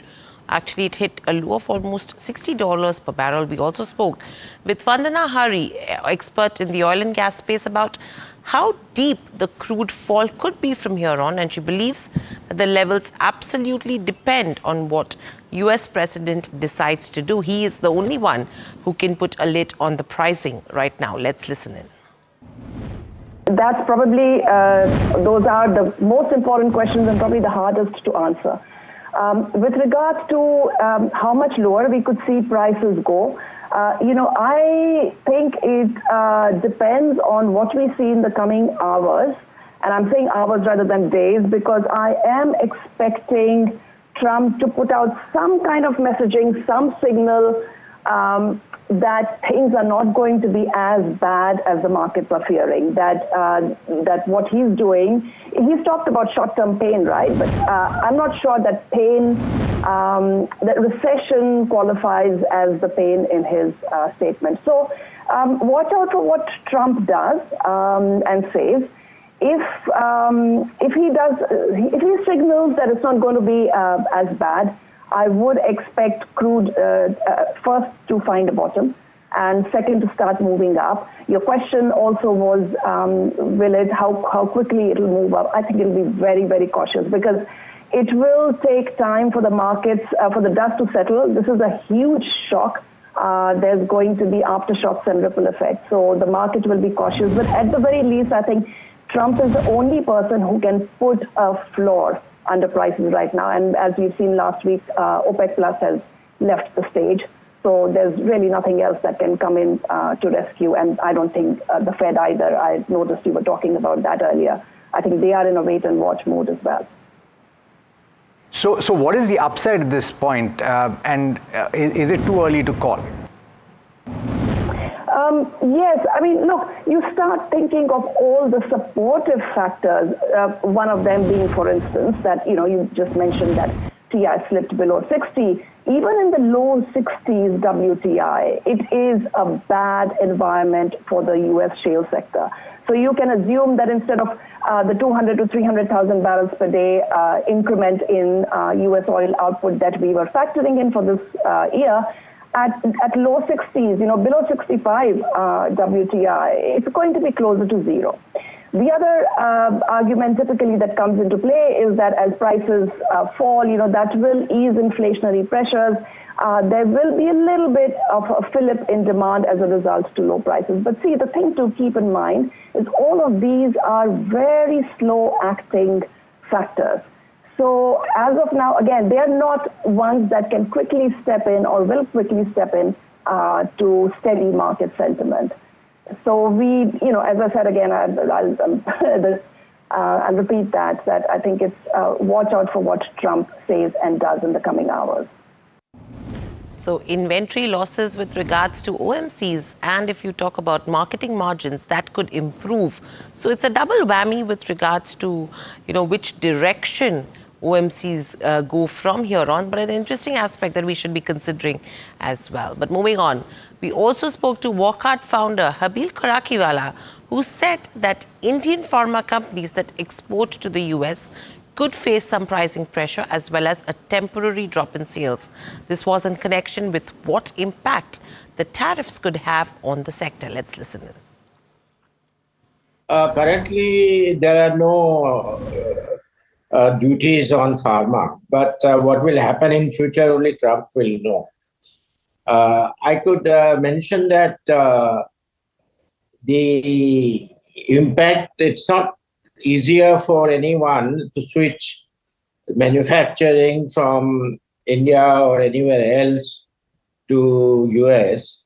So in the short term, certainly there would be a price pressure on US consumer and healthcare provider in the US. As far as Walkart is concerned, we hardly have a significant presence, less than 5%. And we have planned to exit the US generic business. But many other pharma companies have a very large exposure to US business, somewhere between 30 to 50% of their revenue. And they will have to adjust themselves by maybe a little squeeze in margin, little impact also on the sales, because it may affect, but it will be very, very difficult for pharma industry to manufacture all the products in the US, because it will take several years to do that. And it is a multi-product industry, because we have so many products, so many API suppliers, and many of them are from India and China. US hardly manufacture much of the active substance. So it's going to be a fairly complicated affair, but the end result would be the US consumer and healthcare provider will have to accept a significant part of a burden. And the future of pharma industry from India, who have a very large exposure, they would certainly rethink their future strategy. And probably they would diversify the business a little more away from the US. So that's the overall roundup of what is happening in the markets currently. Completely out of time. With that, it's a wrap on this edition of at NDTV Profit. Please stay tuned to lots more. Inventories over a 45-day period.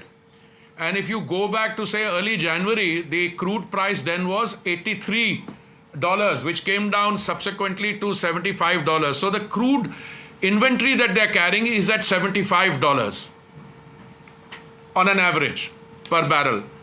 So, but if your question is going forward from here, if the price remains at $60 a barrel as it is today or thereabouts, and I'm not going into the Indian basket or Brent, etc., I'm not going into that, then can you legitimately expect prices of petrol and diesel to be moderated by the oil marketing companies in keeping with the global price? To which my answer would be yes. In a deregulated sector, you can expect them to accordingly adjust the market retail price.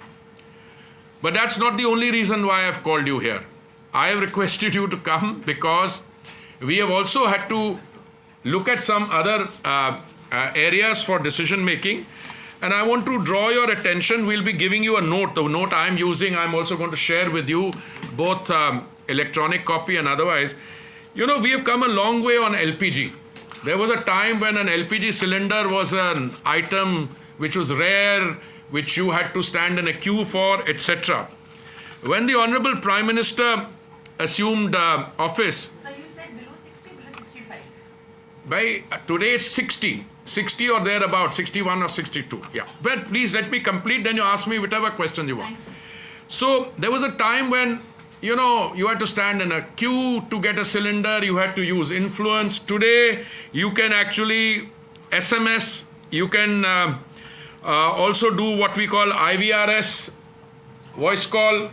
You can send a WhatsApp message and they will deliver a cylinder to you at your residence. The total coverage of LPG for the population, it stood at around 14 crores or 140 million in 2014. That has gone up to around 33 crores or 330 million.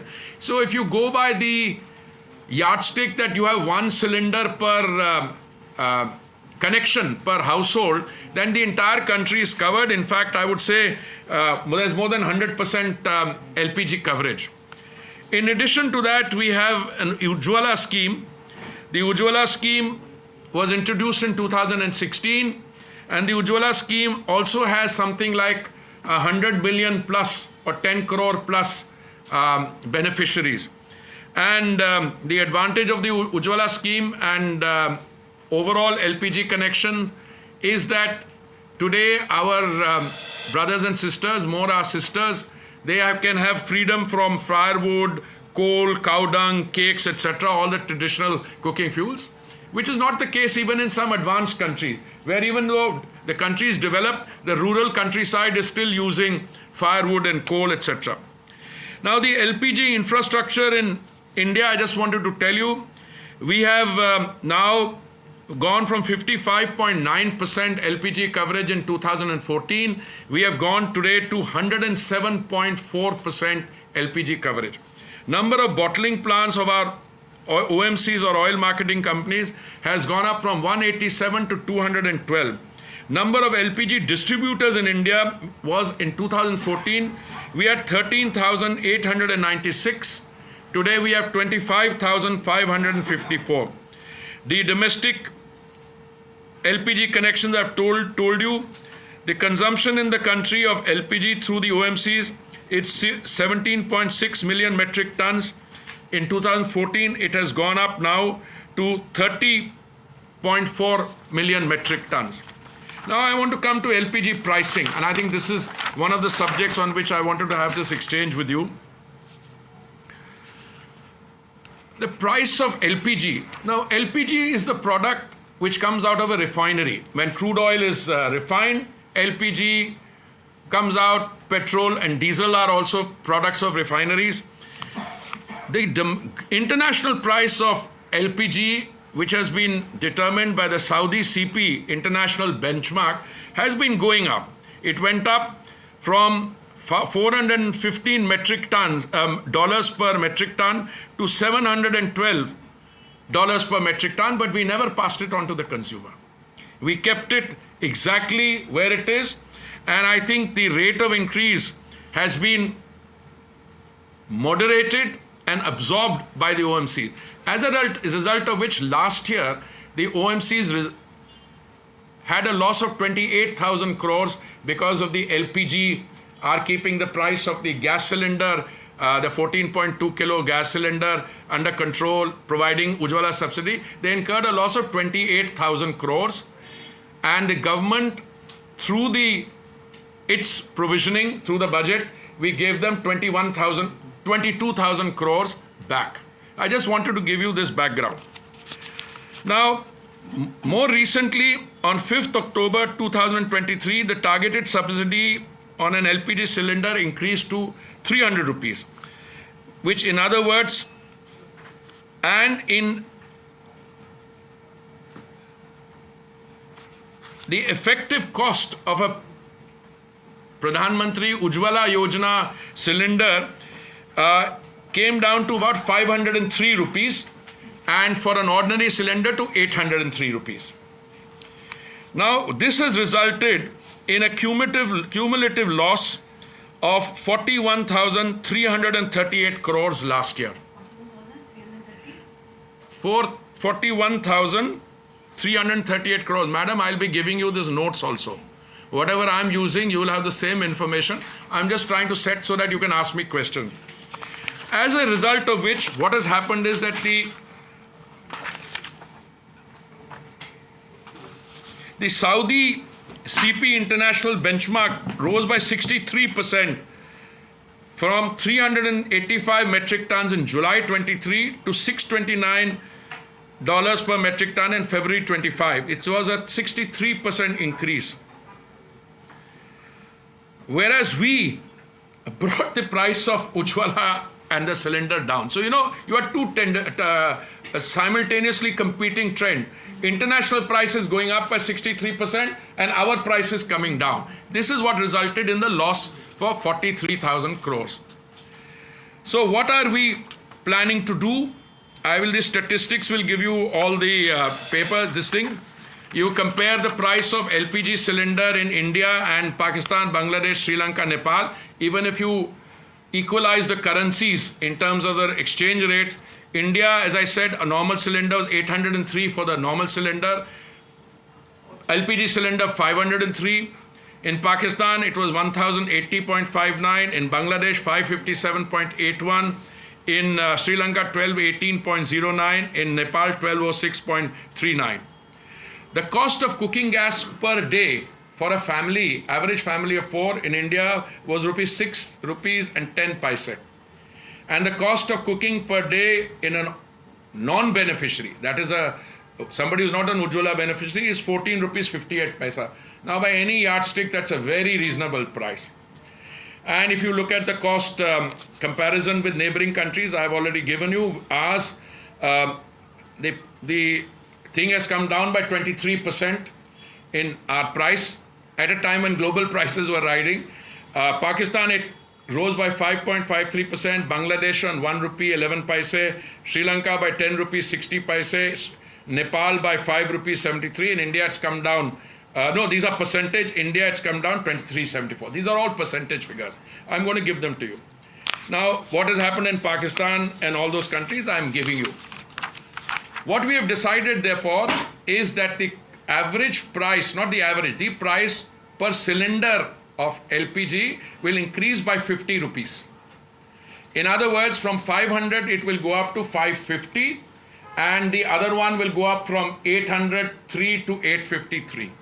Now this is a step which we will review as we go along. As it is, we review these every 2 weeks or 3 weeks. And therefore the excise duty that you have seen increase is not to go on to the consumer on petrol and diesel. As I kept telling you, that excise increase is intended to compensate the oil marketing companies for the 43,000 crore that they have incurred as a loss on the gas part of it. Now you will say, what will happen to petrol and diesel? As I told you, the inventories that they are carrying are 45 days old. The inventories are very clearly at a much higher price. My expectation is that petrol prices, even if they increase beyond 60, because this is an international evolving situation, they are unlikely to go back to 75. And if they are in the vicinity of 60 or 65, Madam was asking this question, is it 60 or 60? Just now I think it's 61 point something. But if 62, that's 61.89 is what I heard. Even if it goes up to 65, I think the oil marketing companies will have the cushion or the, the bandwidth or the headroom in order to look at price moderation, but not in the upward category, in the downward category. So I have given you a backgrounder. I'm going to give you these notes also. This LPG, you have said that 50 rupees have been increased. In the LPG cylinder. In the LPG. Yeah. But I also wanted to tell you that what is happening in some of the non-BJP states, where the difference between a BJP state and a non-BJP state, let me give you Chennai.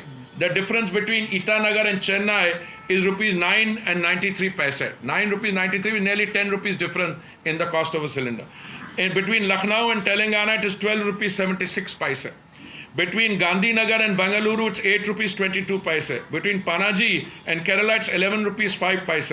Guwahati, it's 105 rupees. The difference is 6 rupees 82.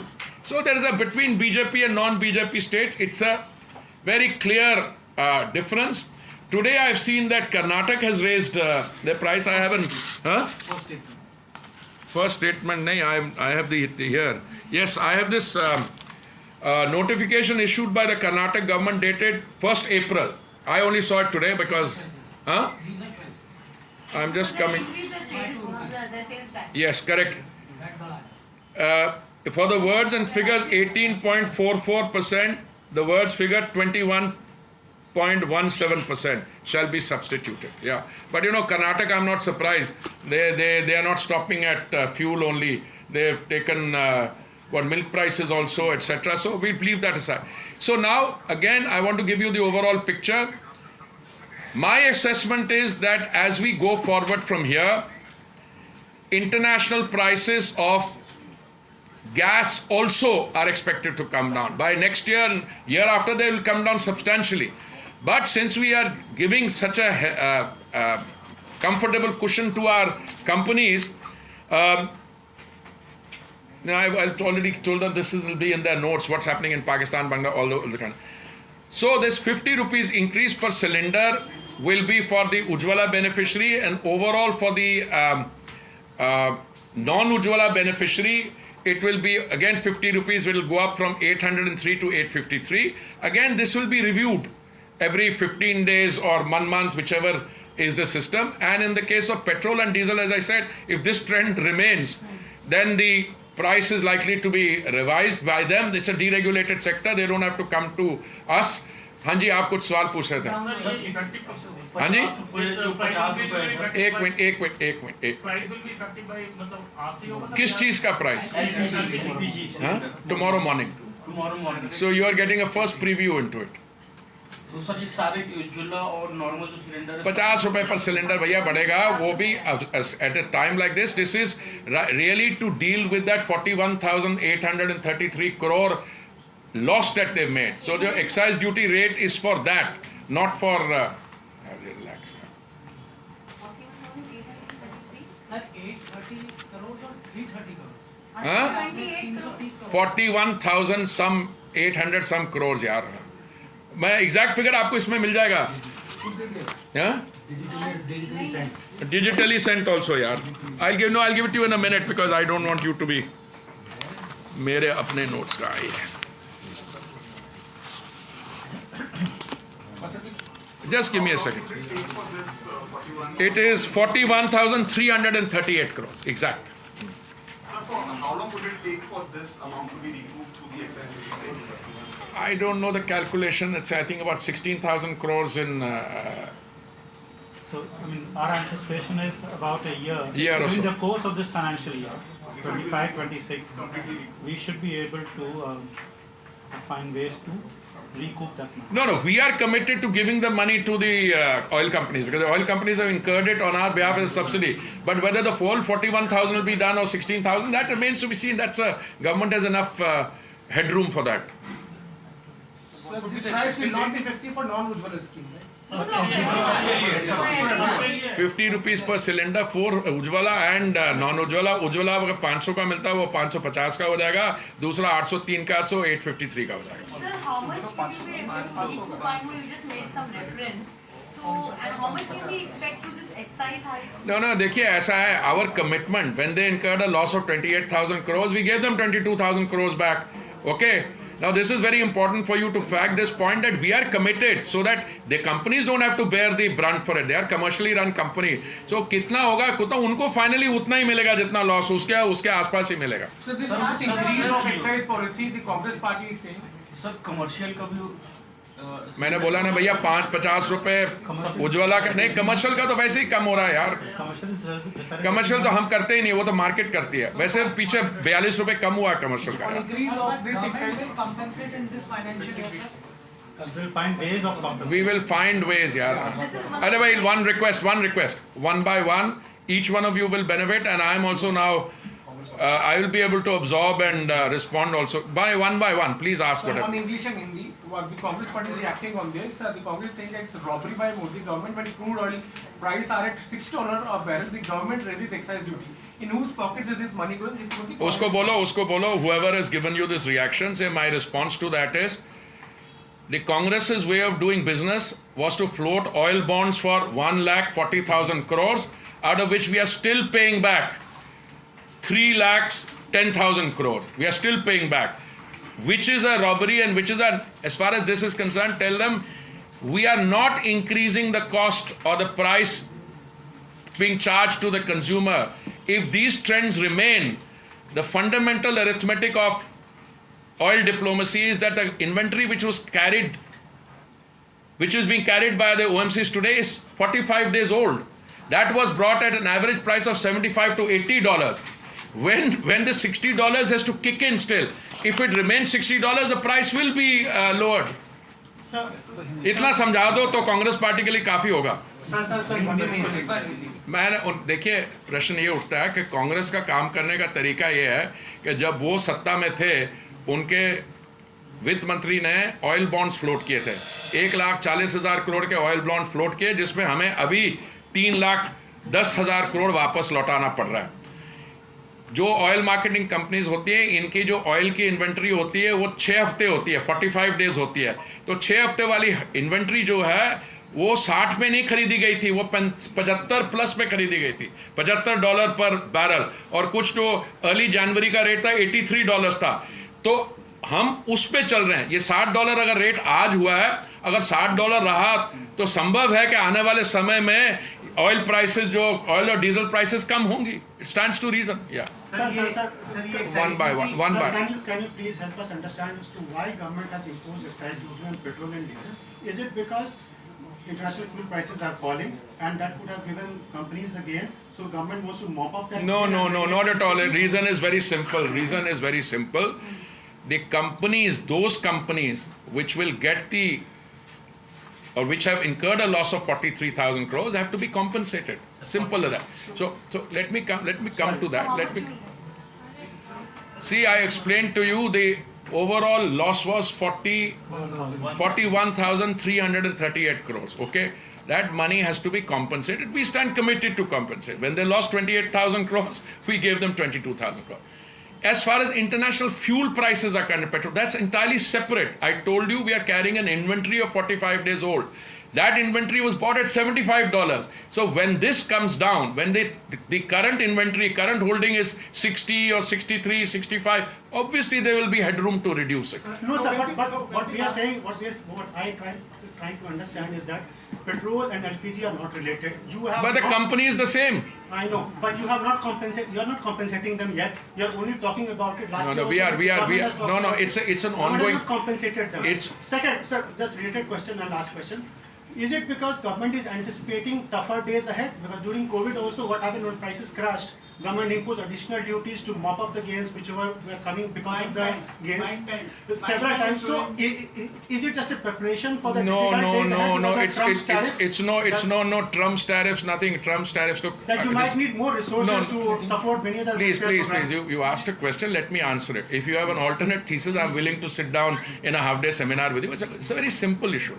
Simple issue is the process of compensation is not a one-time action. It's an interactive process. All right. We have, as I said, last time they had losses of 28,000 crores. We gave them 22,000 crores. Now also they are not coming to us and saying we are preparing the ground for whether it's done in this financial year. This question, Secretary was brave enough to say it will be done in this financial year. I don't know. This is unrelated.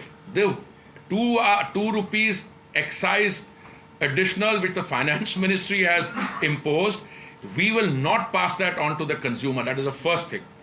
That is being done in order to the companies. Now, the companies will take that and the companies will also be reimbursed by us for the loss they have committed. So it's very difficult to understand as to how LPG subsidy is linked to petrol, diesel, excise duty. No, again, LPG subsidy is not listed. If it had directly gone to companies, I could have understood the math, but this is beyond comprehension. How government is taking away the money with the general lecture that it will someday be compensated. No, hold on. I think we should be civil about this. There's not a general lecture. I'll give you the whole copy of the note. It is not a unrelated and yet it is not directly related. Let me explain what to you. The company which gives LPG is also in the petrol and diesel business. They are into the refineries. The LPG is a product of the refinery. So they are buying crude oil at a particular price. The inventory I'm holding today is of a crude which is average price $75. So again, I'm trying to tell you is if this $60 price kicks in, we will have the headroom to bring down prices of petrol and diesel. Now you're saying, is that because the first news that all the channels ran was fascinating. Excise duty gone up by 2 rupees, price to the consumer will go out. I was then left 20 minutes calling all of you saying by price to the consumer is not going up, price to the consumer is not going up. And now your question is a very interesting one and it's partly philosophical. Am I preparing for headwinds in case some global thing? Answer is no. Answer is no. It's as simple as that. We are the 2 rupees excise duty has been imposed by the finance ministry. It will not be passed on to the consumer. It will come into the general kitty and it will be utilized for reimbursing the LPG losses of the same companies. So please add to this. Yes, 1 minute, ma'am. Let the secretary who does this full time. I also try to do it full time. So look, the additional excise duty goes to central coffers. Right, it goes to the Consolidated Fund of India. Any claims which are eventually approved for reimbursing the losses incurred by the OMCs on LPG also come from the Consolidated Fund. That is the point. One can keep trying to do, in my mind, I can keep trying to draw a line between the two. It's never that simple. It's not that there's some separate escrow account in which something goes.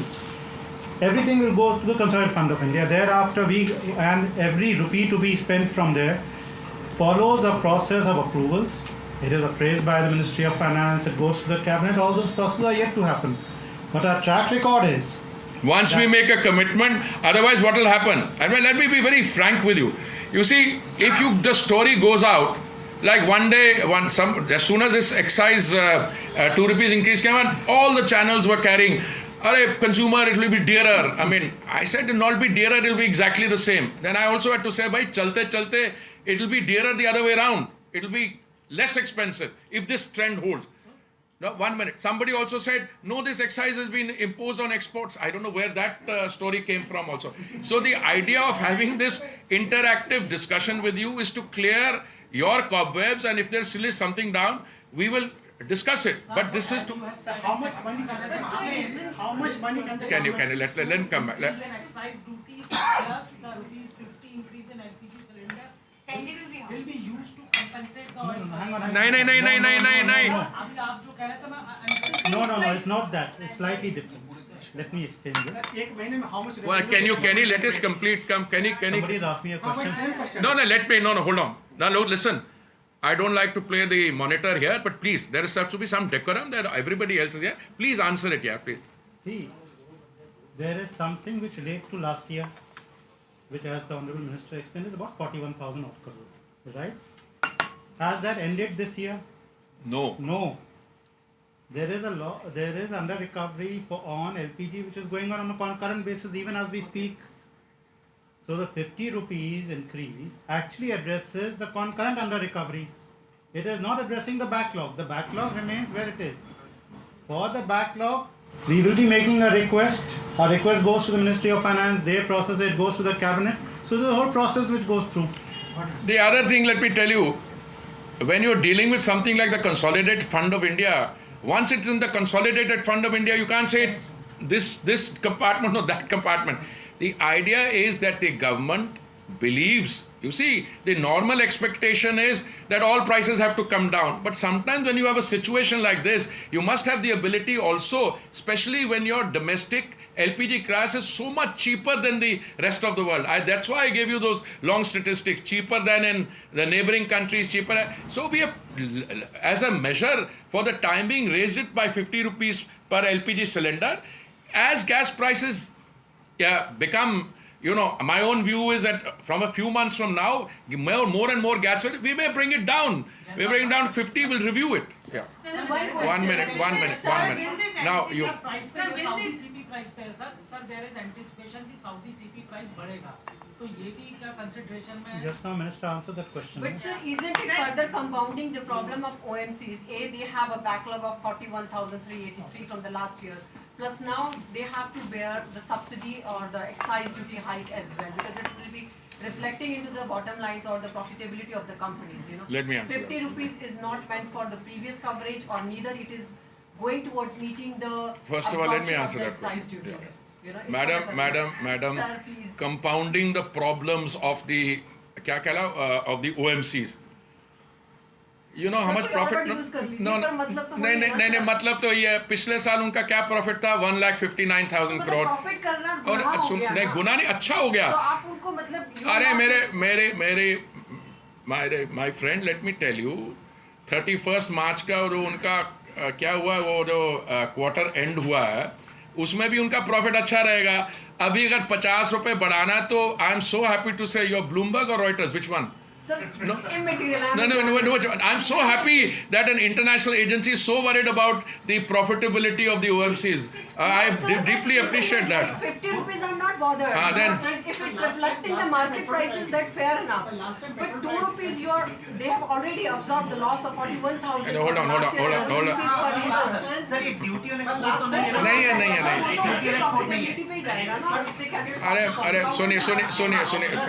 Okay. So last time petrol diesel prices were reduced in March of 2024. The crude price were at $83-84. Yeah. And they, according to you, are now at 75. So it's what happens is we reduce the excise not twice, thrice. May 22, it's a continuous process. You reduce the excise when the price is at somewhere, then it comes down, goes up. All I'm saying is the potential for reduction, whereas the price goes before 75 is also there, but that's not for me, it's a deregulated sector, the OMCs will do it. That's the point I'm coming to.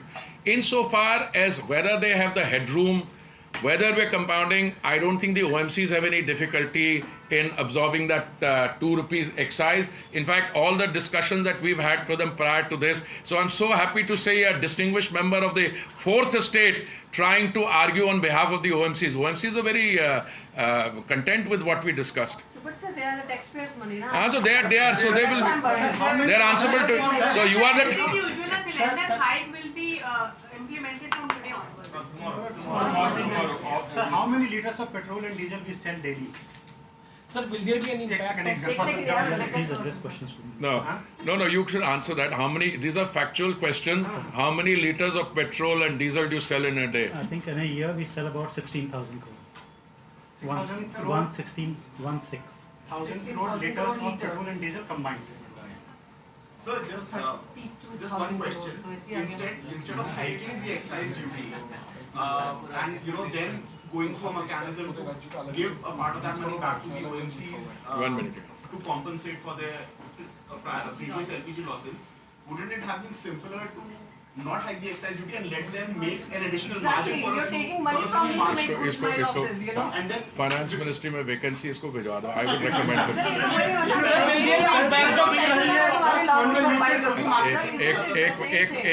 एक minute. Look, I love talking to you guys. It's always very instructive. The whole productivity of this exercise, we have called you here to explain to you and explain what has been done, what is going to be done from tomorrow, etc. Okay?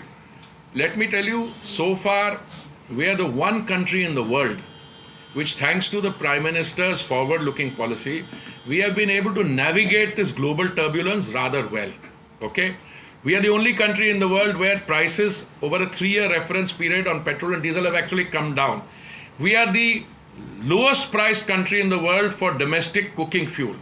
Okay, so we've been able to do all that. Whether we do it through one means or another means, it's all the same. I deeply respect you, say, couldn't you have done this? But this is not the kind of exercise we are in. This is a decision I sprung into action because the finance ministry notification came at 3 o'clock. 3 o'clock. I anticipated it. I didn't know what time it will come. I requested you to come at 4 o'clock to explain to you in a very candid, open, transparent manner what we are doing. Let me also, I think, don't mind taking 1 or 2 more questions. Let me also explain to you my own personal view. I see international prices softening. Pankaj, you agree with me? Over a period of time.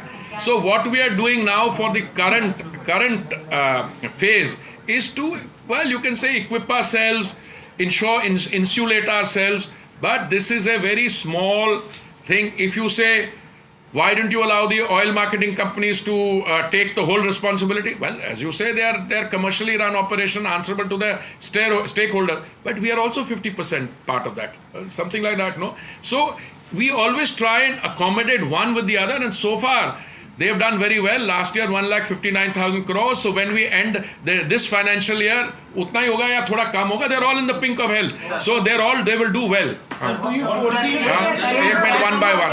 वही पुराना सवाल कि sir आम आदमी को राहत कब मिलेगी? अभी बता दीजिए सर. आम आदमी को तो राहत मिली हुई, इतना सस्ता पेट्रोल डीजल और कब होगा? कब होगा सर? देखो, मैंने आपको बोला यार, आम आदमी को जब ये आम आदमी के साथ पीठ जुड़ जाता है ना, तो मैं घबरा जाता हूं.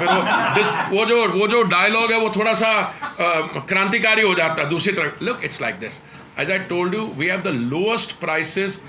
We are the only country where prices have come down over a 3-year period. और किसी कंट्री में कम नहीं हुआ है. क्यों है कि सेंट्रल गवर्नमेंट ने अपना एक्साइज कम किया. बट मैंने बड़ी मेहनत के साथ आपको ये कन्विंस करने की कोशिश की कि अभी इन्वेंट्री जो है वो 75 प्लस भी है. जनवरी अभी आने से पहले हम लोग बात कर रहे थे आपस में, भाई जनवरी के बिगिनिंग में क्या क्रूड प्राइस है? 83 थे, उसके बाद 75 हुआ है. सो हमने क्या किया है, अगर ये 60 वाला ट्रेंड जो है ब्रेंट और ये चीज़ें ये रहा तो फायदा नहीं है. They will get the note यार, what is the price in other countries, giving you Spain में इतना बड़ा, जर्मनी में इतना बड़ा, ऑल दैट यू गेट. अगर ये रहा 60 के आसपास का ट्रेंड, और मैं आपको रेंज में 60, 65, 68 रहा, तो ऑब्वियसली आम आदमी can then expect further softening. नहीं, you want me to answer questions on behalf of the finance minister? यार क्या मैं थोड़ा ना एक्सरसाइज करता? अरे नहीं, ऐसा सुनो यार, गवर्नमेंट का ऐसा है, we are a response. मैं फिर एक्सरसाइज बढ़ा दूंगा.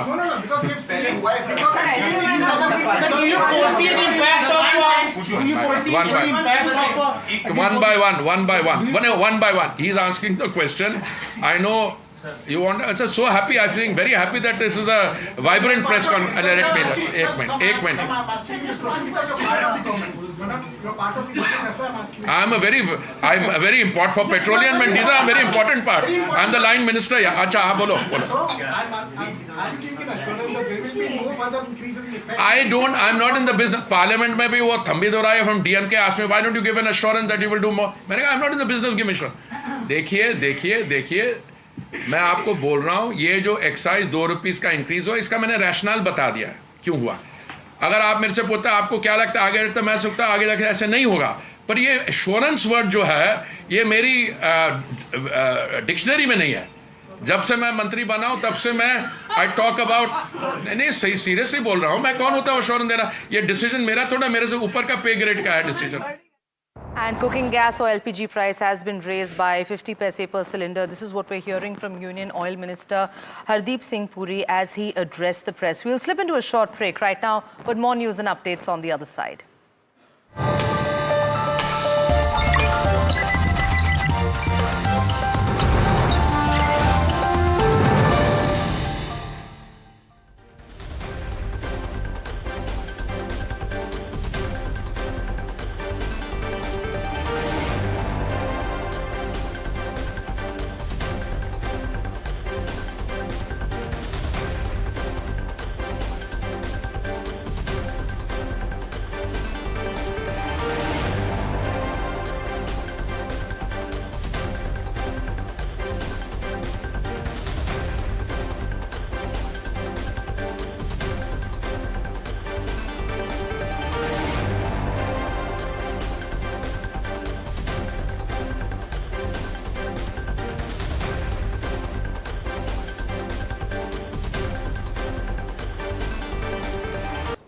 Basically, see, all said and done, as I keep saying, that one should not go by what we recommend on the stock specific basis, because markets are going to remain choppy and volatile, and every day is a new learning, every day there is a new event. Luckily, market gave very good opportunity on, I would say, Thursday, when markets were steady and not falling much, and Friday opening was also only 60 points down for the Nifty, where we raised a lot of cash. Luckily we raised around 13.5 to 15% cash in the portfolios, and that will put to work slowly and gradually after today's fall. So, okay. So are you saying that you will start deploying? Yeah, a little bit, gradually. At about and that's what I always do, because in a falling market like this, and where this will end, actually nobody will know, right? But I would agree with Mr. Ramesh Damani's statement that over next 2 weeks or 3 weeks maximum, something will happen, and Trump will claim victory, and things will start to reverse. So things cannot continue to fall all the time. So we have to deploy very gradually, slowly, in the pockets which you feel are least impacted, or whether or in the pockets like IT, for example, where the impact is already pricing in. For example, if today also it falls by 3-4%, then I would say that even the bad numbers which are going to come for the March quarter gets little bit priced in. And then if suddenly something improves globally, then you can see a very sharp bounce back. AB Real Estate might look to sell their paper business to ITC. So that would be an interesting deal, not too big for ITC, but from AB Real Estate's perspective currently. On the 20th, he reported this in his segment Heard on the Street, which runs at 2:30 p.m. every day.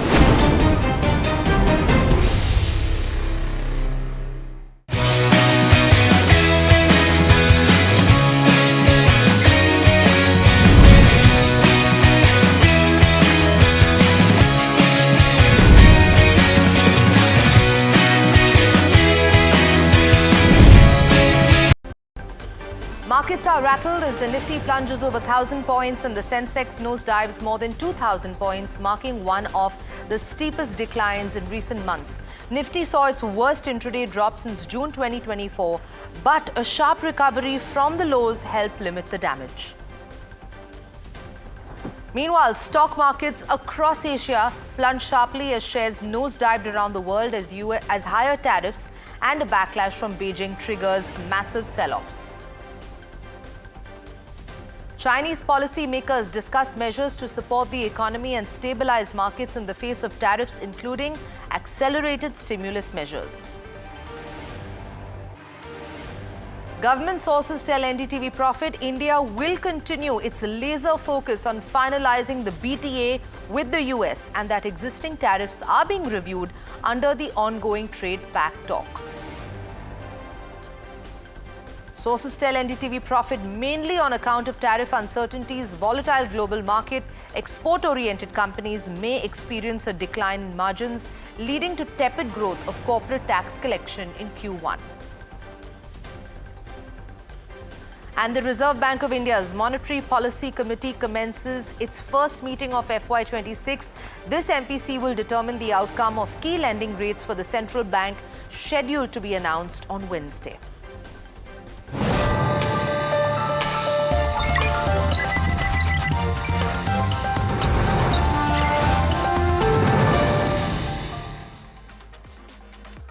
Good evening, you're watching Profit 360 on NDTV Profit. I'm Sanjana.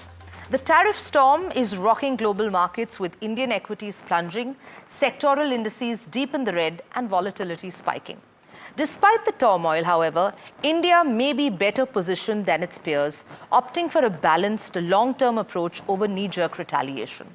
Plus, expert voices weigh in on what's next, from recession risks to market recovery and the outlook for key sectors. Stay with us as Profit 360 brings you everything you need to know.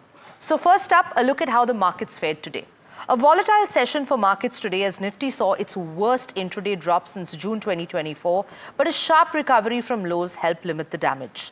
The Sensex and the Nifty rebounded nearly 2 to 2.5%, while broader markets staged a strong comeback. Nifty mid-cap surged 4.7% and Nifty small-cap jumped over 7% from the day's lows. A roller coaster day with investors navigating deep losses and a resilient pullback. Let's go across to my colleague Harsh Satya for a detailed market wrap now. Well, it was always expected to be a tough day of trade. Global cues suggested it. We slipped below the 22K mark, but we've recovered fairly decently in that sense. 500 plus points from that day's low is how the Nifty has recovered. So that's quite a bit of turnaround.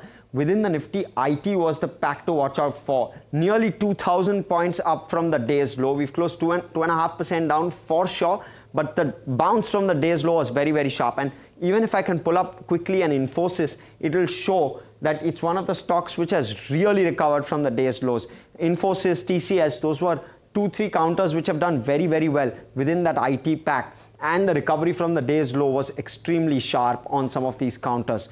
Also, when you're contextualizing auto, a Tata Motors was one of those which has been hurting and reeling under tariffs. Again, the recovery from the day's low was very, very sharp within Tata Motors in particular. Nifty Auto a bit, but Tata Motors in particular, from 535 we've gone and closed at 582. So a very, very sharp recovery at that where Tata Motors is concerned. But let's talk about the Nifty 50 basket of stocks, and within that FMCG was the one area which was okay. And you'll see HUL leading that, Nestle also down just about 1/3%, ITC largely down just about 1%. Trent was the one hurting. Commodity stocks and Nifty Metal was the one big casualty for the day. Let's pull up the sectoral heat map as well. And within that pocket, we'll see that the big movers were Nifty Metal, Nifty Realty within the broader markets, and Nifty Auto, which is down 3.4% nearly.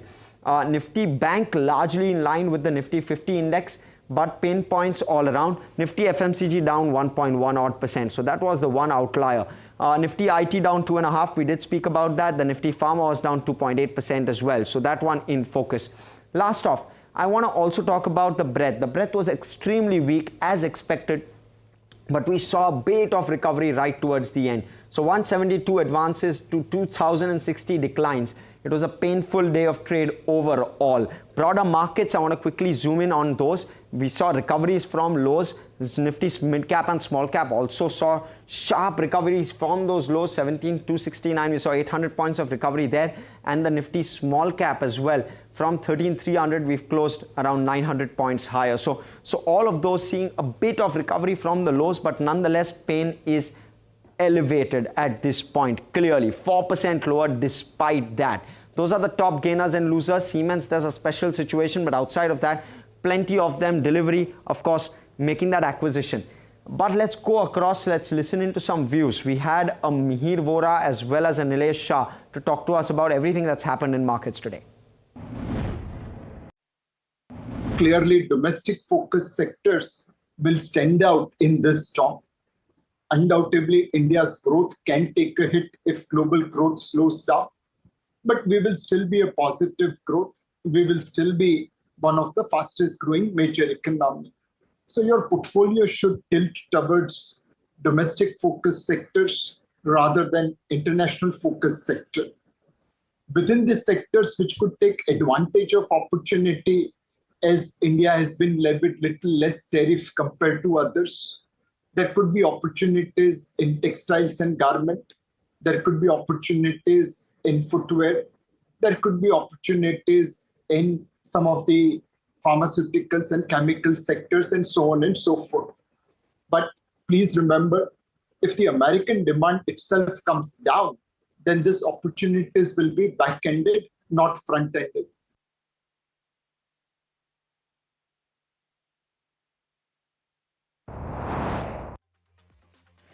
You know, this is a diametrically opposite situation compared to 2008, I would say, in a lot of ways. In 2008, when there was a crisis, people would turn to the US dollar for safety. The people would turn to the US for safety. This time is the other way around. That time, the inflation problem was in other markets. Here we are going to face a deflation problem, and the US will face an inflation problem. So we are in a diametrically opposite situation to 2008. That's why I'm saying I'm not too worried. Reassuring responses coming in from experts. Meanwhile, let's take a look at what the experts are saying with regards to sectors. The auto sector we saw sank 4%, while pharma and oil and gas stocks slid nearly 3% as market jitters intensified over these fresh US trade measures. However, industry experts are warning that uncertainty could weigh on demand, with actual policy implementation taking weeks or even months. In pharma, the US faces challenges in shifting manufacturing and keeping Indian exports critical. Meanwhile, as crude dips below $65, market sentiment hinges on Trump's next move. Let's quickly hear from these experts on what lies ahead. Below 65 WTI, it's going to be closer to zero. The other argument typically that comes into play is that as prices fall, that will ease inflationary pressures. There will be a little bit of a fillip in demand as a result to low prices. But see, the thing to keep in mind is all of these are very slow-acting factors. So as of now, again, they are not ones that can quickly step in or will quickly step in to steady market sentiment. So we, as I said again, I'll repeat that I think it's watch out for what Trump says and does in the coming hours. It will be very, very difficult for pharma industry to manufacture all the products in the US because it will take several years to do that.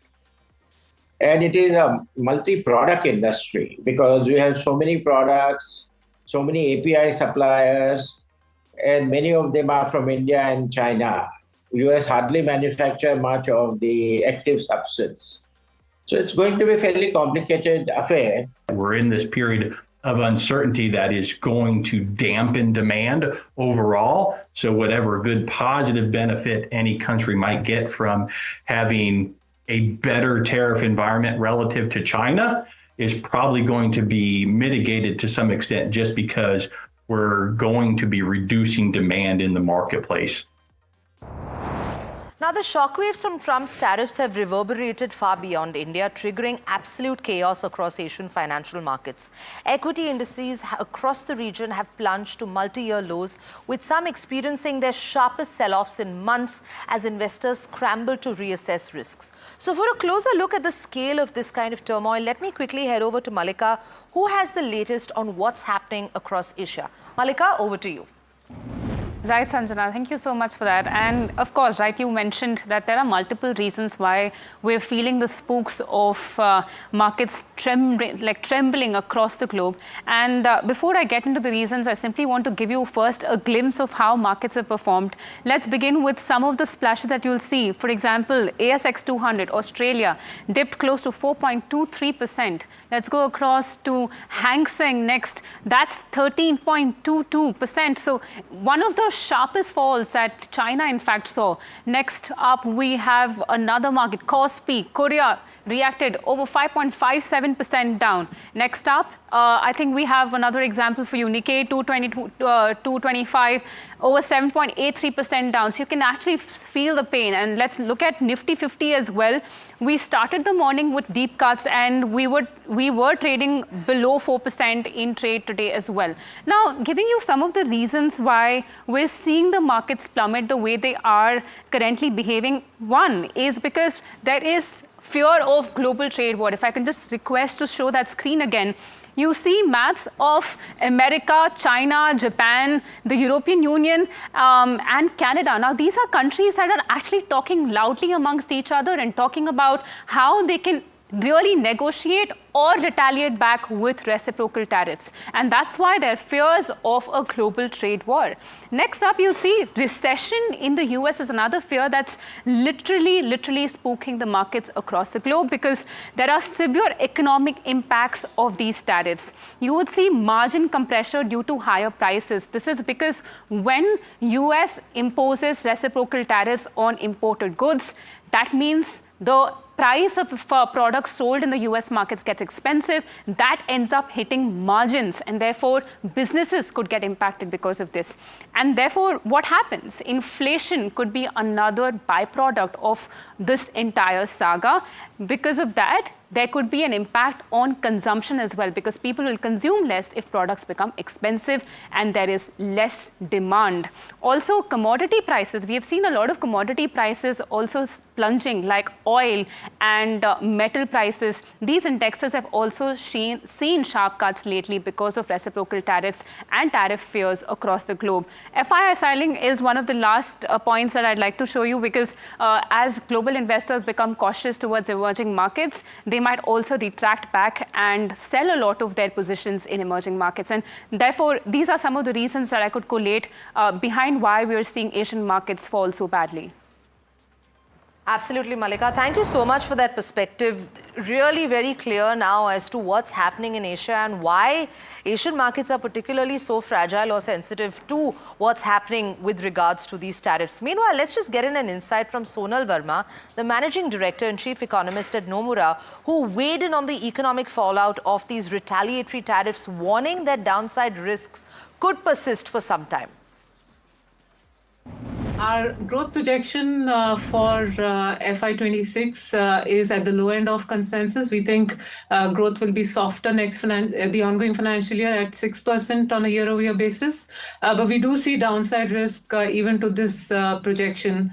And, globally, we've cut our numbers more significantly for other open economies in Asia. And for the US as well, we've downgraded our growth numbers for 2025. Global trade tensions rising, Beijing is taking action to protect its economy. China is exploring early stimulus measures to soften the impact of Trump's tariffs after already announcing, if you remember, a 34% retaliatory tariff on US imports that will take effect on April the 10th.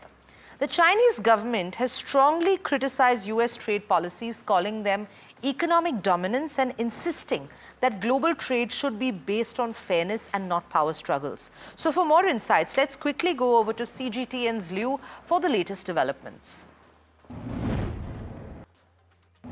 The Chinese government has launched a forceful response to what it calls US tariff bullying, denouncing Washington's policies as economic hegemony.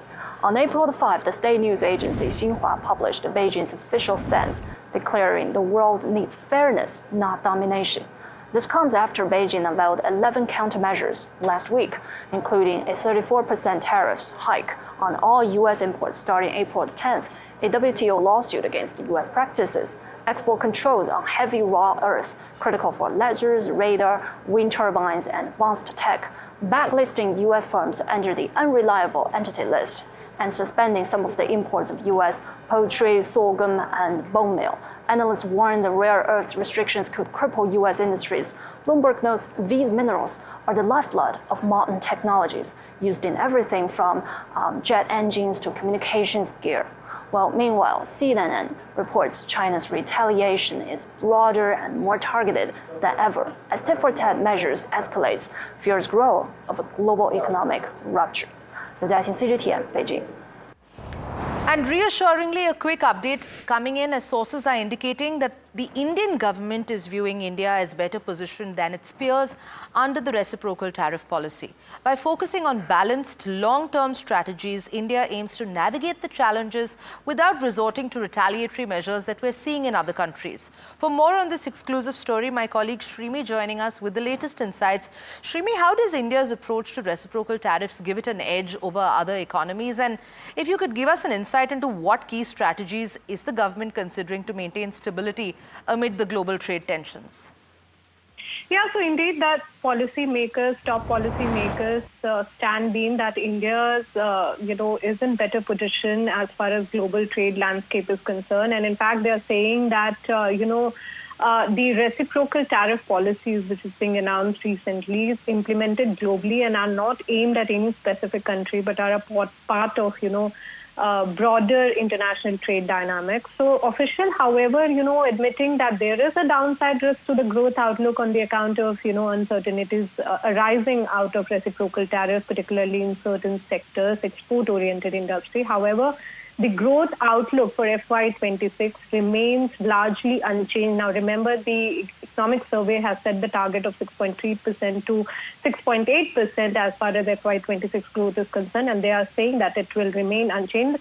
As far as steep tariff of 27% goes, India continues to engage in talks with the US. The government is actively working to finalize BTA, and the official, in fact, stating that they're trying to sort of navigate this entire tariff-related concern for the industry, for the exporter, and they are also reviewing the existing tariff structure under this ongoing trade pact discussion. And the sources also indicating that cabinet is also expected to meet on tariff concern and discuss how they're going to resolve the exporter issues, whether they could, incentivize them in some manner, some incentive scheme could be announced.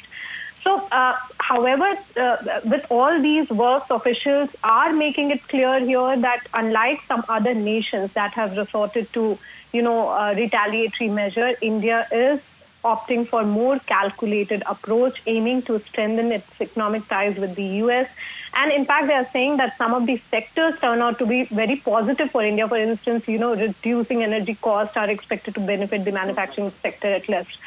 So quickly on the point that, they are saying that the growth is mainly, dependent on the domestic consumption, and the kind of policy that has been announced in the budget is going to help the overall economic situation of the country.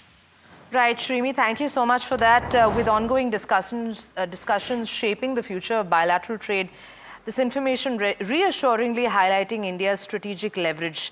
And that's all the time we had on this edition of Profit 360. Stay tuned to NDTV Profit for more news and updates.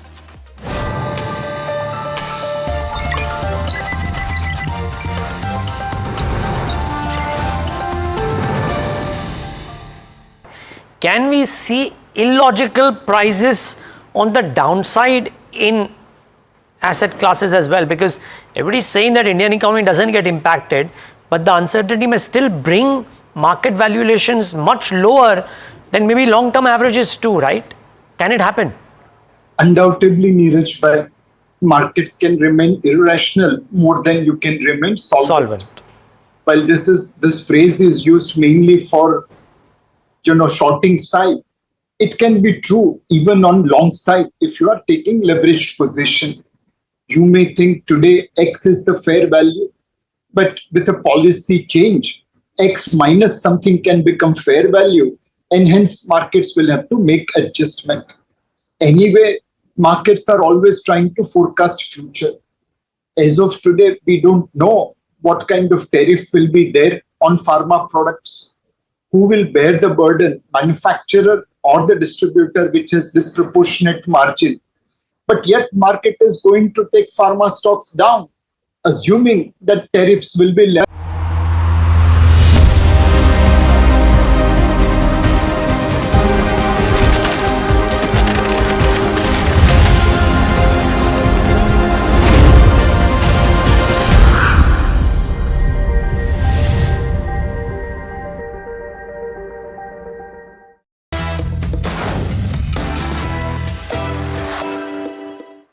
Hi, thanks so much for joining in. You're watching Your Money Matters on NDTV Profit. My name is Alex Matthew.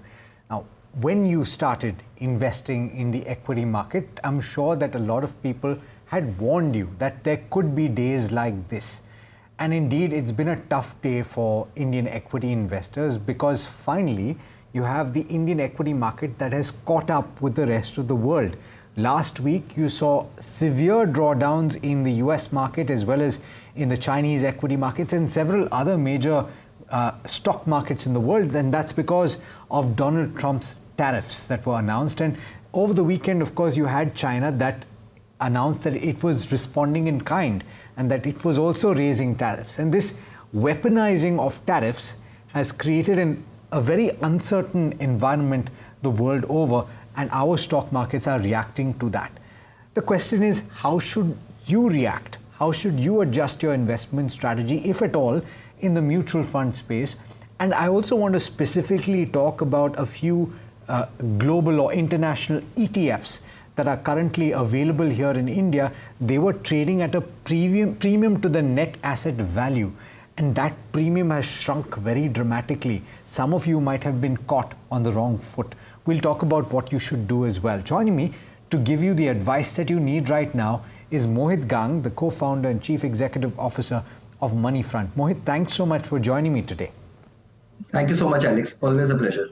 I'm sure you've been fielding a lot of calls, and I want to talk to you about some of that as well today, because the initial reaction to a fall like this is absolutely important from an investor standpoint. But before we get to that, let's address that ETF issue that a lot of people will have witnessed over a period of time. We've been speaking about it, Mohit, where that premium to the net asset value of some of these international ETFs, simply because the units were not being issued by the fund houses, had gotten to 18-20%. But that has shrunk very dramatically. And what that means is that if the Hang Seng has dropped 20% over the last 1 month, people who invested at the peak at a 20% premium to the NAV, they've actually lost 20% plus 12 percentage points. Is that the right way to look at it? Oh, yes, absolutely. I think we've been always warning against that, Alex. The faster the rise, the sharper the fall, honestly, in these kind of scenarios. They were quoting at a premium because obviously mutual fund houses were not able to create fresh units because of RBI restrictions around the ETF limits and the global investment limits.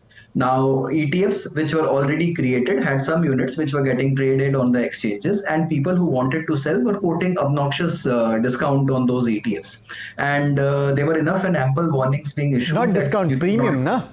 Sorry, my bad. Were quoting at a premium. Yeah. And there were ample warnings being issued that investors should not fall in lure just because the market is doing good or looking attractive right now. You should not buy the units at premium. And so is the case. Now that markets have corrected, there is a double whammy. A, the underlying has corrected, and B, the premium has shrunk dramatically. So the investors who bought at that high premium are now reeling under the pressure of dramatic correction on both the counts, the premium shrinking and the markets having corrected. So it was never a wise call. Even today, if there is a little bit of a premium, our advice would only be that not to go and lure for that premium or not to get over drained into it. I think as long as you get fresh units from the mutual fund, as long as there is good supply which is available, it's only fair that you buy then. Otherwise, I think one should just stay away from buying an ETF by paying a premium on it. Okay, and what about if, for example, and I was looking at the Nasdaq ETF as well, Motilal Oswal, if I'm not mistaken, there the premium has not necessarily fallen as much as maybe the Hang Seng has fallen. So if there is still a premium, would you say sell and get out of that position, because you could potentially lose a lot more than what the underlying loses? Look, I was just checking some data, Alex, right now, and I'll just give you a data. The Mirai Asset Hang Seng ETF today is quoting at an NAV of 11.75. Okay, but if you were to go and buy the Hang Seng ETF, it is coming at around 18.25. So there is substantial premium still.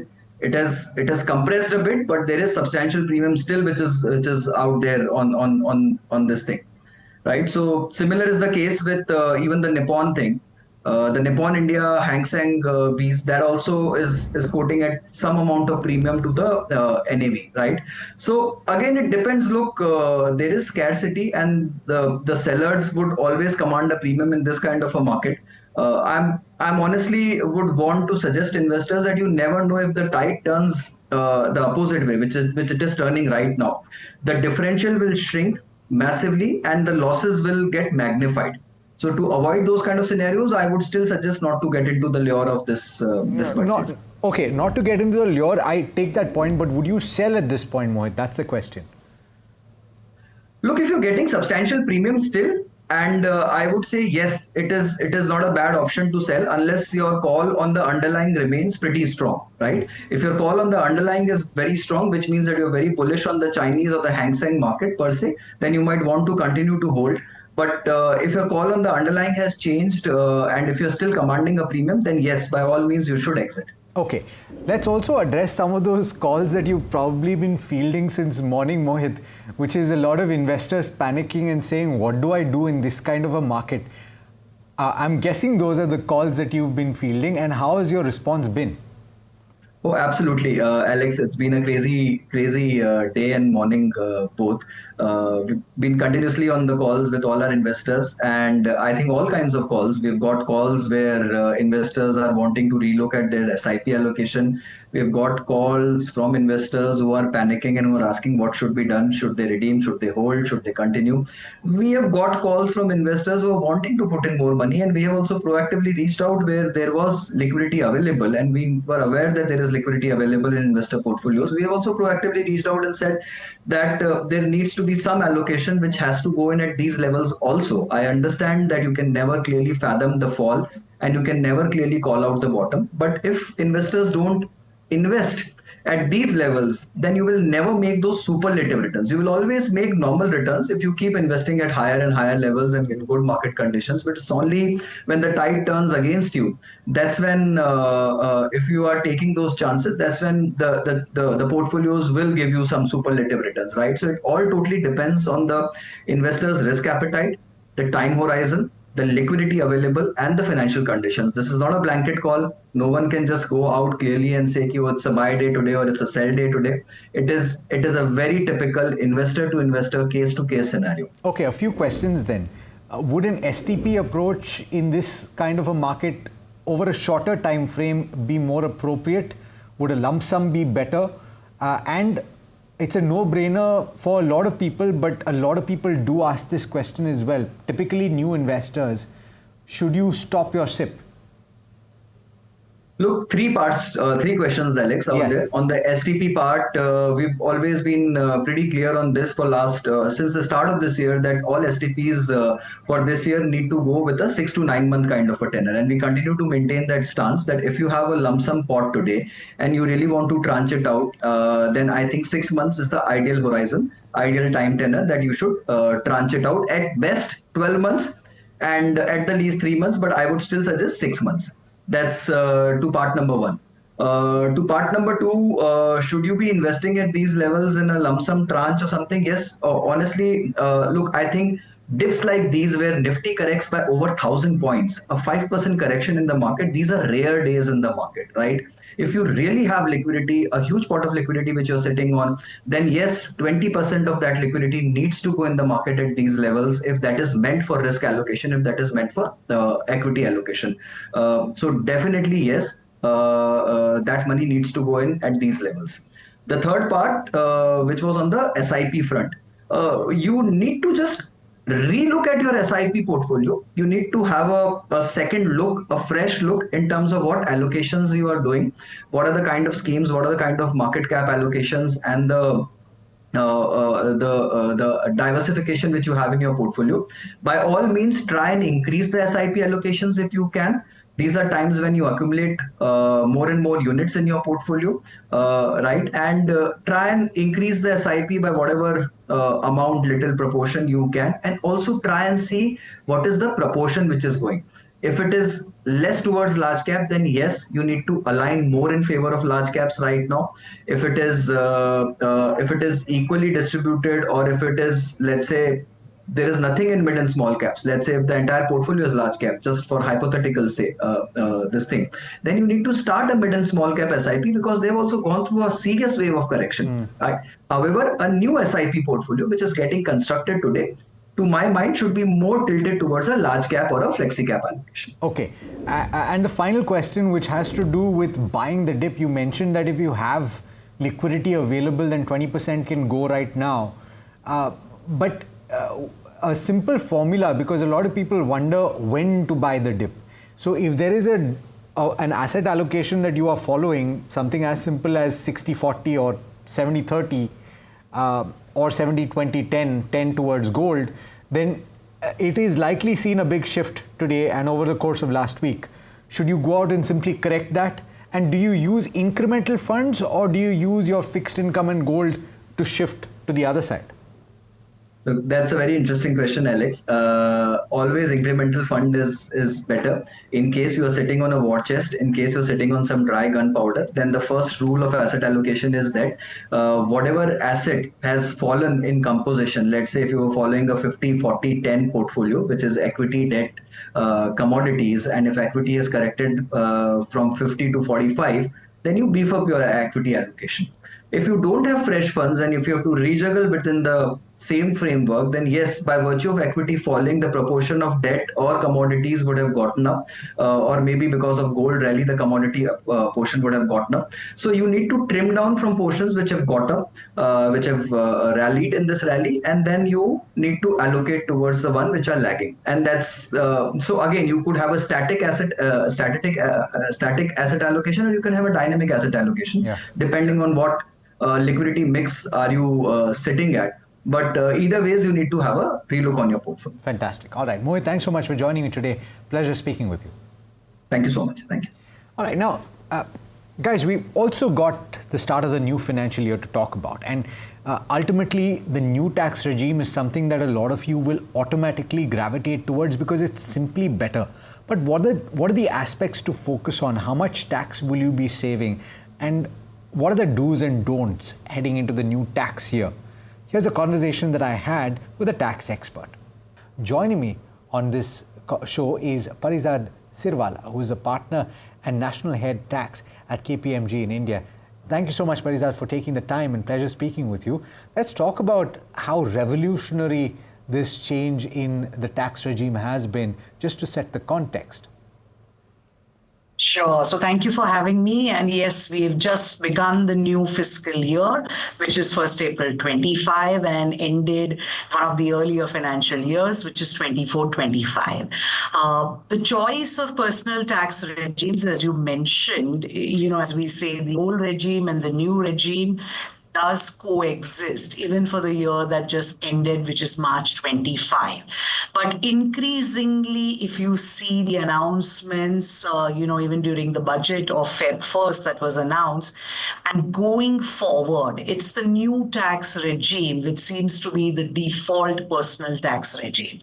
And just to give you, just to start with some bit of statistics as per officially published data of the government, for individual returns which were filed last July, that is July 24, apparently 72% of the taxpayers have already migrated to the new tax regime.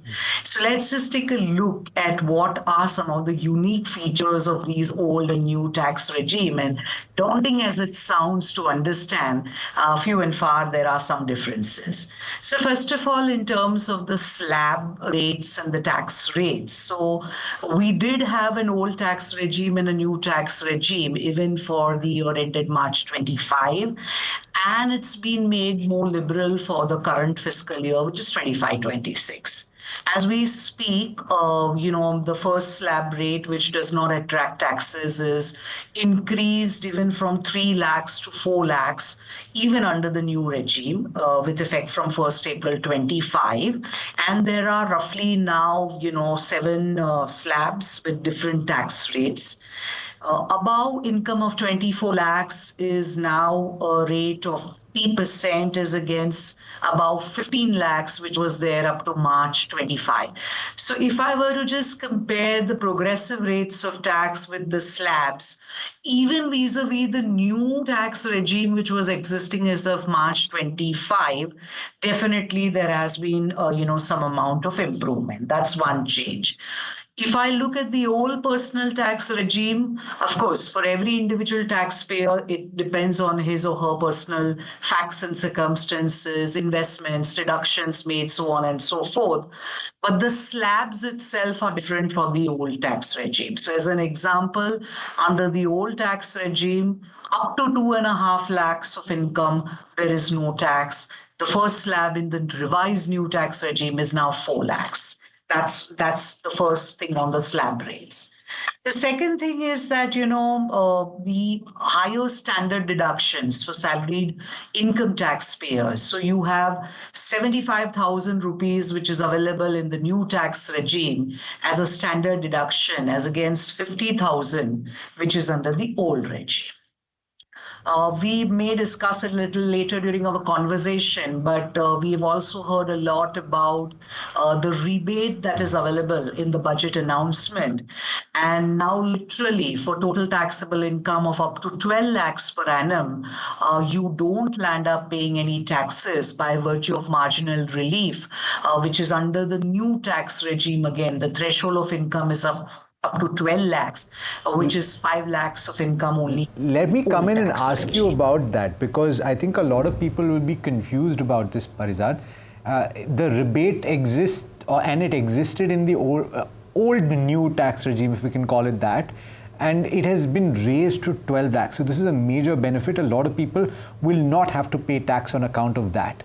Now, if you calculate the standard deduction of 75,000 as well, what that means is that if your income is 12.75 circa, or around that much, assuming that you have that standard deduction, it comes to 12 lakh, you won't pay tax because you get a rebate on that.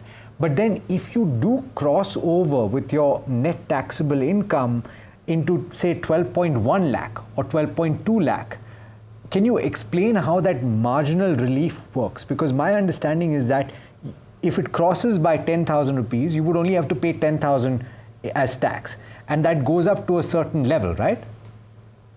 That's correct. So many people actually get this wrong in terms of the mathematics of calculating marginal relief. First of all, as a concept, what is marginal relief? It's a relief given to taxpayers only in certain circumstances to compensate for this incremental tax liability which arises when your taxable income is just marginally above the threshold. Now, this marginal relief or the rebate concept was always there under the domestic tax law. It's just that the threshold income at which it triggers has kept on changing. So under the old tax regime, it is still at 5 lakhs. Under the new tax regime, till March 25, it was 7 lakhs of income. Under the new tax regime, with effect from the fiscal year, which is the current year, from April 25 onwards, that threshold has gone up to 12 lakhs. Now, to your question, if you work out the maths, the way it's calculated is, if your taxable income annually is 12,10,000 rupees, your gross total tax liability roughly upon that, including before cess and surcharge, amounts to roughly to the tune of 61,500. And then the way the marginal relief is prescribed or the rebate is prescribed, you literally land up getting, you subtract the 61,500 from the 51,500. So you literally land up paying only 10,000 as your taxable income. So the way the maths works is that your excess income over 12 lakhs, your tax liability on total income, and if that is greater, then your relief is basically the difference between the two. As complicated as it sounds, the numerical, working of it is roughly up to 12 lakh of 70,000 rupees, as you said, is the break even, where your incremental tax liability would be barely 10,000 rupees. Above that, of course, your normal tax triggers it. Okay, so you've explained this very clearly. Now it comes to the point where I'm asking about deductions, because this is a reason why, Parizad, a lot of people chose the old tax regime in years past. But as you've pointed out, already last year, I think people, when they did the math, they were surprised to find that the new tax regime was actually beneficial. Even though they thought that with HRA, with certain other Section 80C, Section 80CCD, Section 80D, with all of these deductions put together, they thought that the old tax regime was better. Is there a threshold that you have calculated to say that if you have deductions of this value, then in this year, the old tax regime is still okay? Yeah, so once again, to reiterate, the choice of both the regimes exists even today. Yeah. It's very individual. But to your point, what are some of the things that are not allowed in the new regime at all? So your big ticket items are your rent payments. So for those who are claiming rental HRA benefits, or if you have a loss from self-occupied house property, then that's not allowed under the new tax regime. And as you said, all your popular Chapter 6A deductions of ATC, etc., 50,000, those are no longer available. But yes, a rough and ready working of the break even to your question, and I have the numbers out here. If I do the break even for the current fiscal year, which is from 1st April 25 onwards, then on an annual income, and I'll give you some ranges, on an annual income of 16 lakh plus, only if your deductions as per your old regime, including standard deduction, is as high as 6.5 lakhs per annum. So if you're a person who's having deductions or exemptions 6.5 lakhs and above, only then will the old regime be beneficial to you. Otherwise, clearly you're more benefited if you move to the new tax regime because of the liberal slabs and the the liberal tax rates there, and so on and so forth, depending on the threshold of income. I'll just give you of income. So if you're an annual income of 24 lakhs, then the comparison between the old and the new regime, again for this fiscal year, which is April 25, if you have deductions from literally 8 lakh plus, 8.3 lakhs plus per annum, which is a pretty high amount, only then will you benefit under the old regime. Otherwise, you're clearly better off under the new regime. Yeah, and you'd have to be stubborn. You'd have to be stubborn to try and push those deductions, Parizad, all the way up to 8 lakh. It may be detrimental at that stage to try and still go to the old tax regime because really the advantage is in the new tax regime is giving you more money in your hands. But there are deductions still available in the new tax regime. I want to talk to you about one of them in particular, and that's the National Pension Scheme, which is available. Yeah. Can you explain that, and what are the limits in that deduction available? Sure. So first of all, I just reiterate, Alex, that every individual's fact pattern is different. So yes, as a general rule, optically it does seem that the new tax regime is beneficial. But there are a few items like rent and other stuff that if you're claiming those deductions, your old regime will still be beneficial to you. Coming to the NPS, as you said, which is some of the key highlights. Of course, contributions are made to the new pension system. premium. The employer, it is a scheme governed by the pension fund and regulatory body. It can be opted for on a voluntary basis by the employer and the employee. So retirement benefit avenue as well. And the eligibility is basically anyone who's in the age group of 18 to 70 years is eligible to contribute towards this scheme. Now, there is something called a Tier 1 account, which the employers contribute. And, the minimum pension amount is around some 100 rupees per month. And maximum can be, INR 500 per month is the minimum contribution. Now, a lot of it, withdrawals are also linked to the age demographics of the contributor. But just to give you the perspective on the tax benefits on this scheme, the employer contribution up to 10% of the basic salary is allowed as a deduction to this NPS. It's under the old regime, and if you're under the new regime, then employer contribution up to a higher amount of 14% to the NPS is allowed. Then 60% of the total corpus is received as lump sum at the time of exit. That is also exempt from income tax under the provisions of the domestic tax law. You can also get a partial withdrawal on completion of 3 years of up to 25% of the contribution amount. That is also exempt as per the provisions of the Income Tax Act.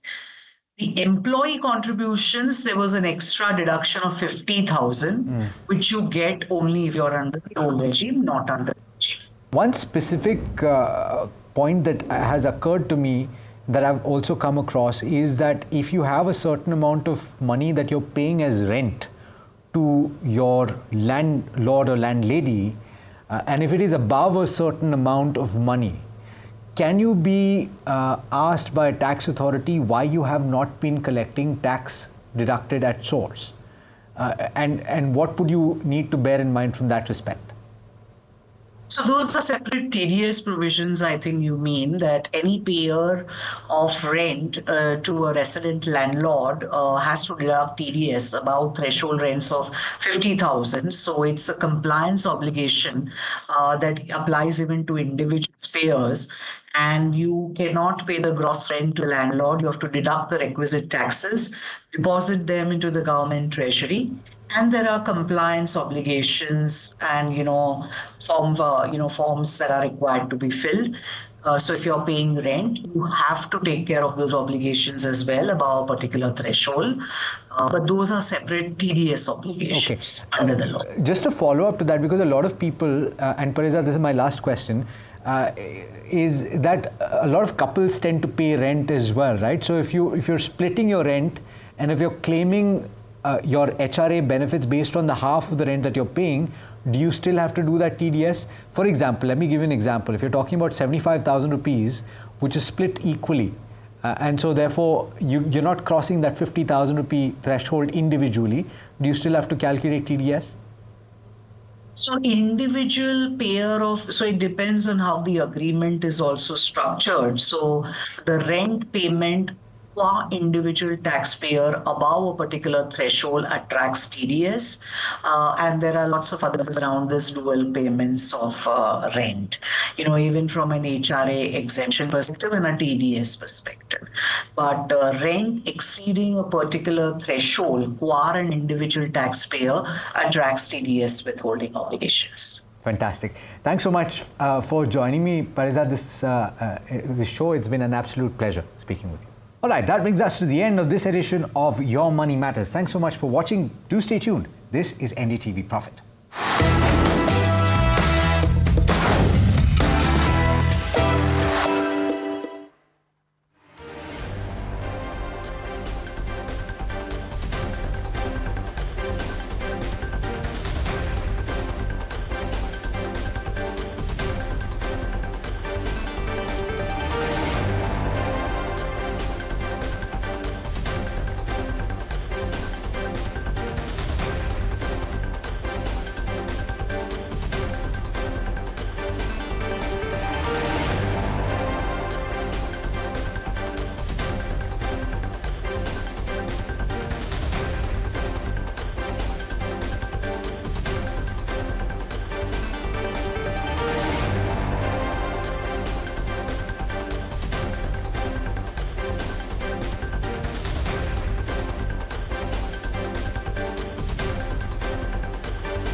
basically, see, all said and done, as I keep saying, that one should not go by what we recommend on the stock specific basis, because markets are going to remain choppy and volatile, and every day is a new learning, every day there is a new event. Luckily, market gave very good opportunity on, I would say, Thursday, when markets were steady and not falling much, and Friday opening was also only 60 points down for the Nifty, where we raised a lot of cash. Luckily, we raised around 13.5 to 15% cash in the portfolios, and that will put to work slowly and gradually after today's fall. So, okay. So are you saying that you will start deploying? Yeah, a little bit, gradually. At about and that's what I always do, because in a falling market like this, and where this will end, actually nobody will know, right? But I would agree with Mr. Ramesh Damani's statement that over next 2 weeks or 3 weeks maximum, something will happen, and Trump will claim victory, and things will start to reverse. So things cannot continue to fall all the time. So we have to deploy very gradually, slowly.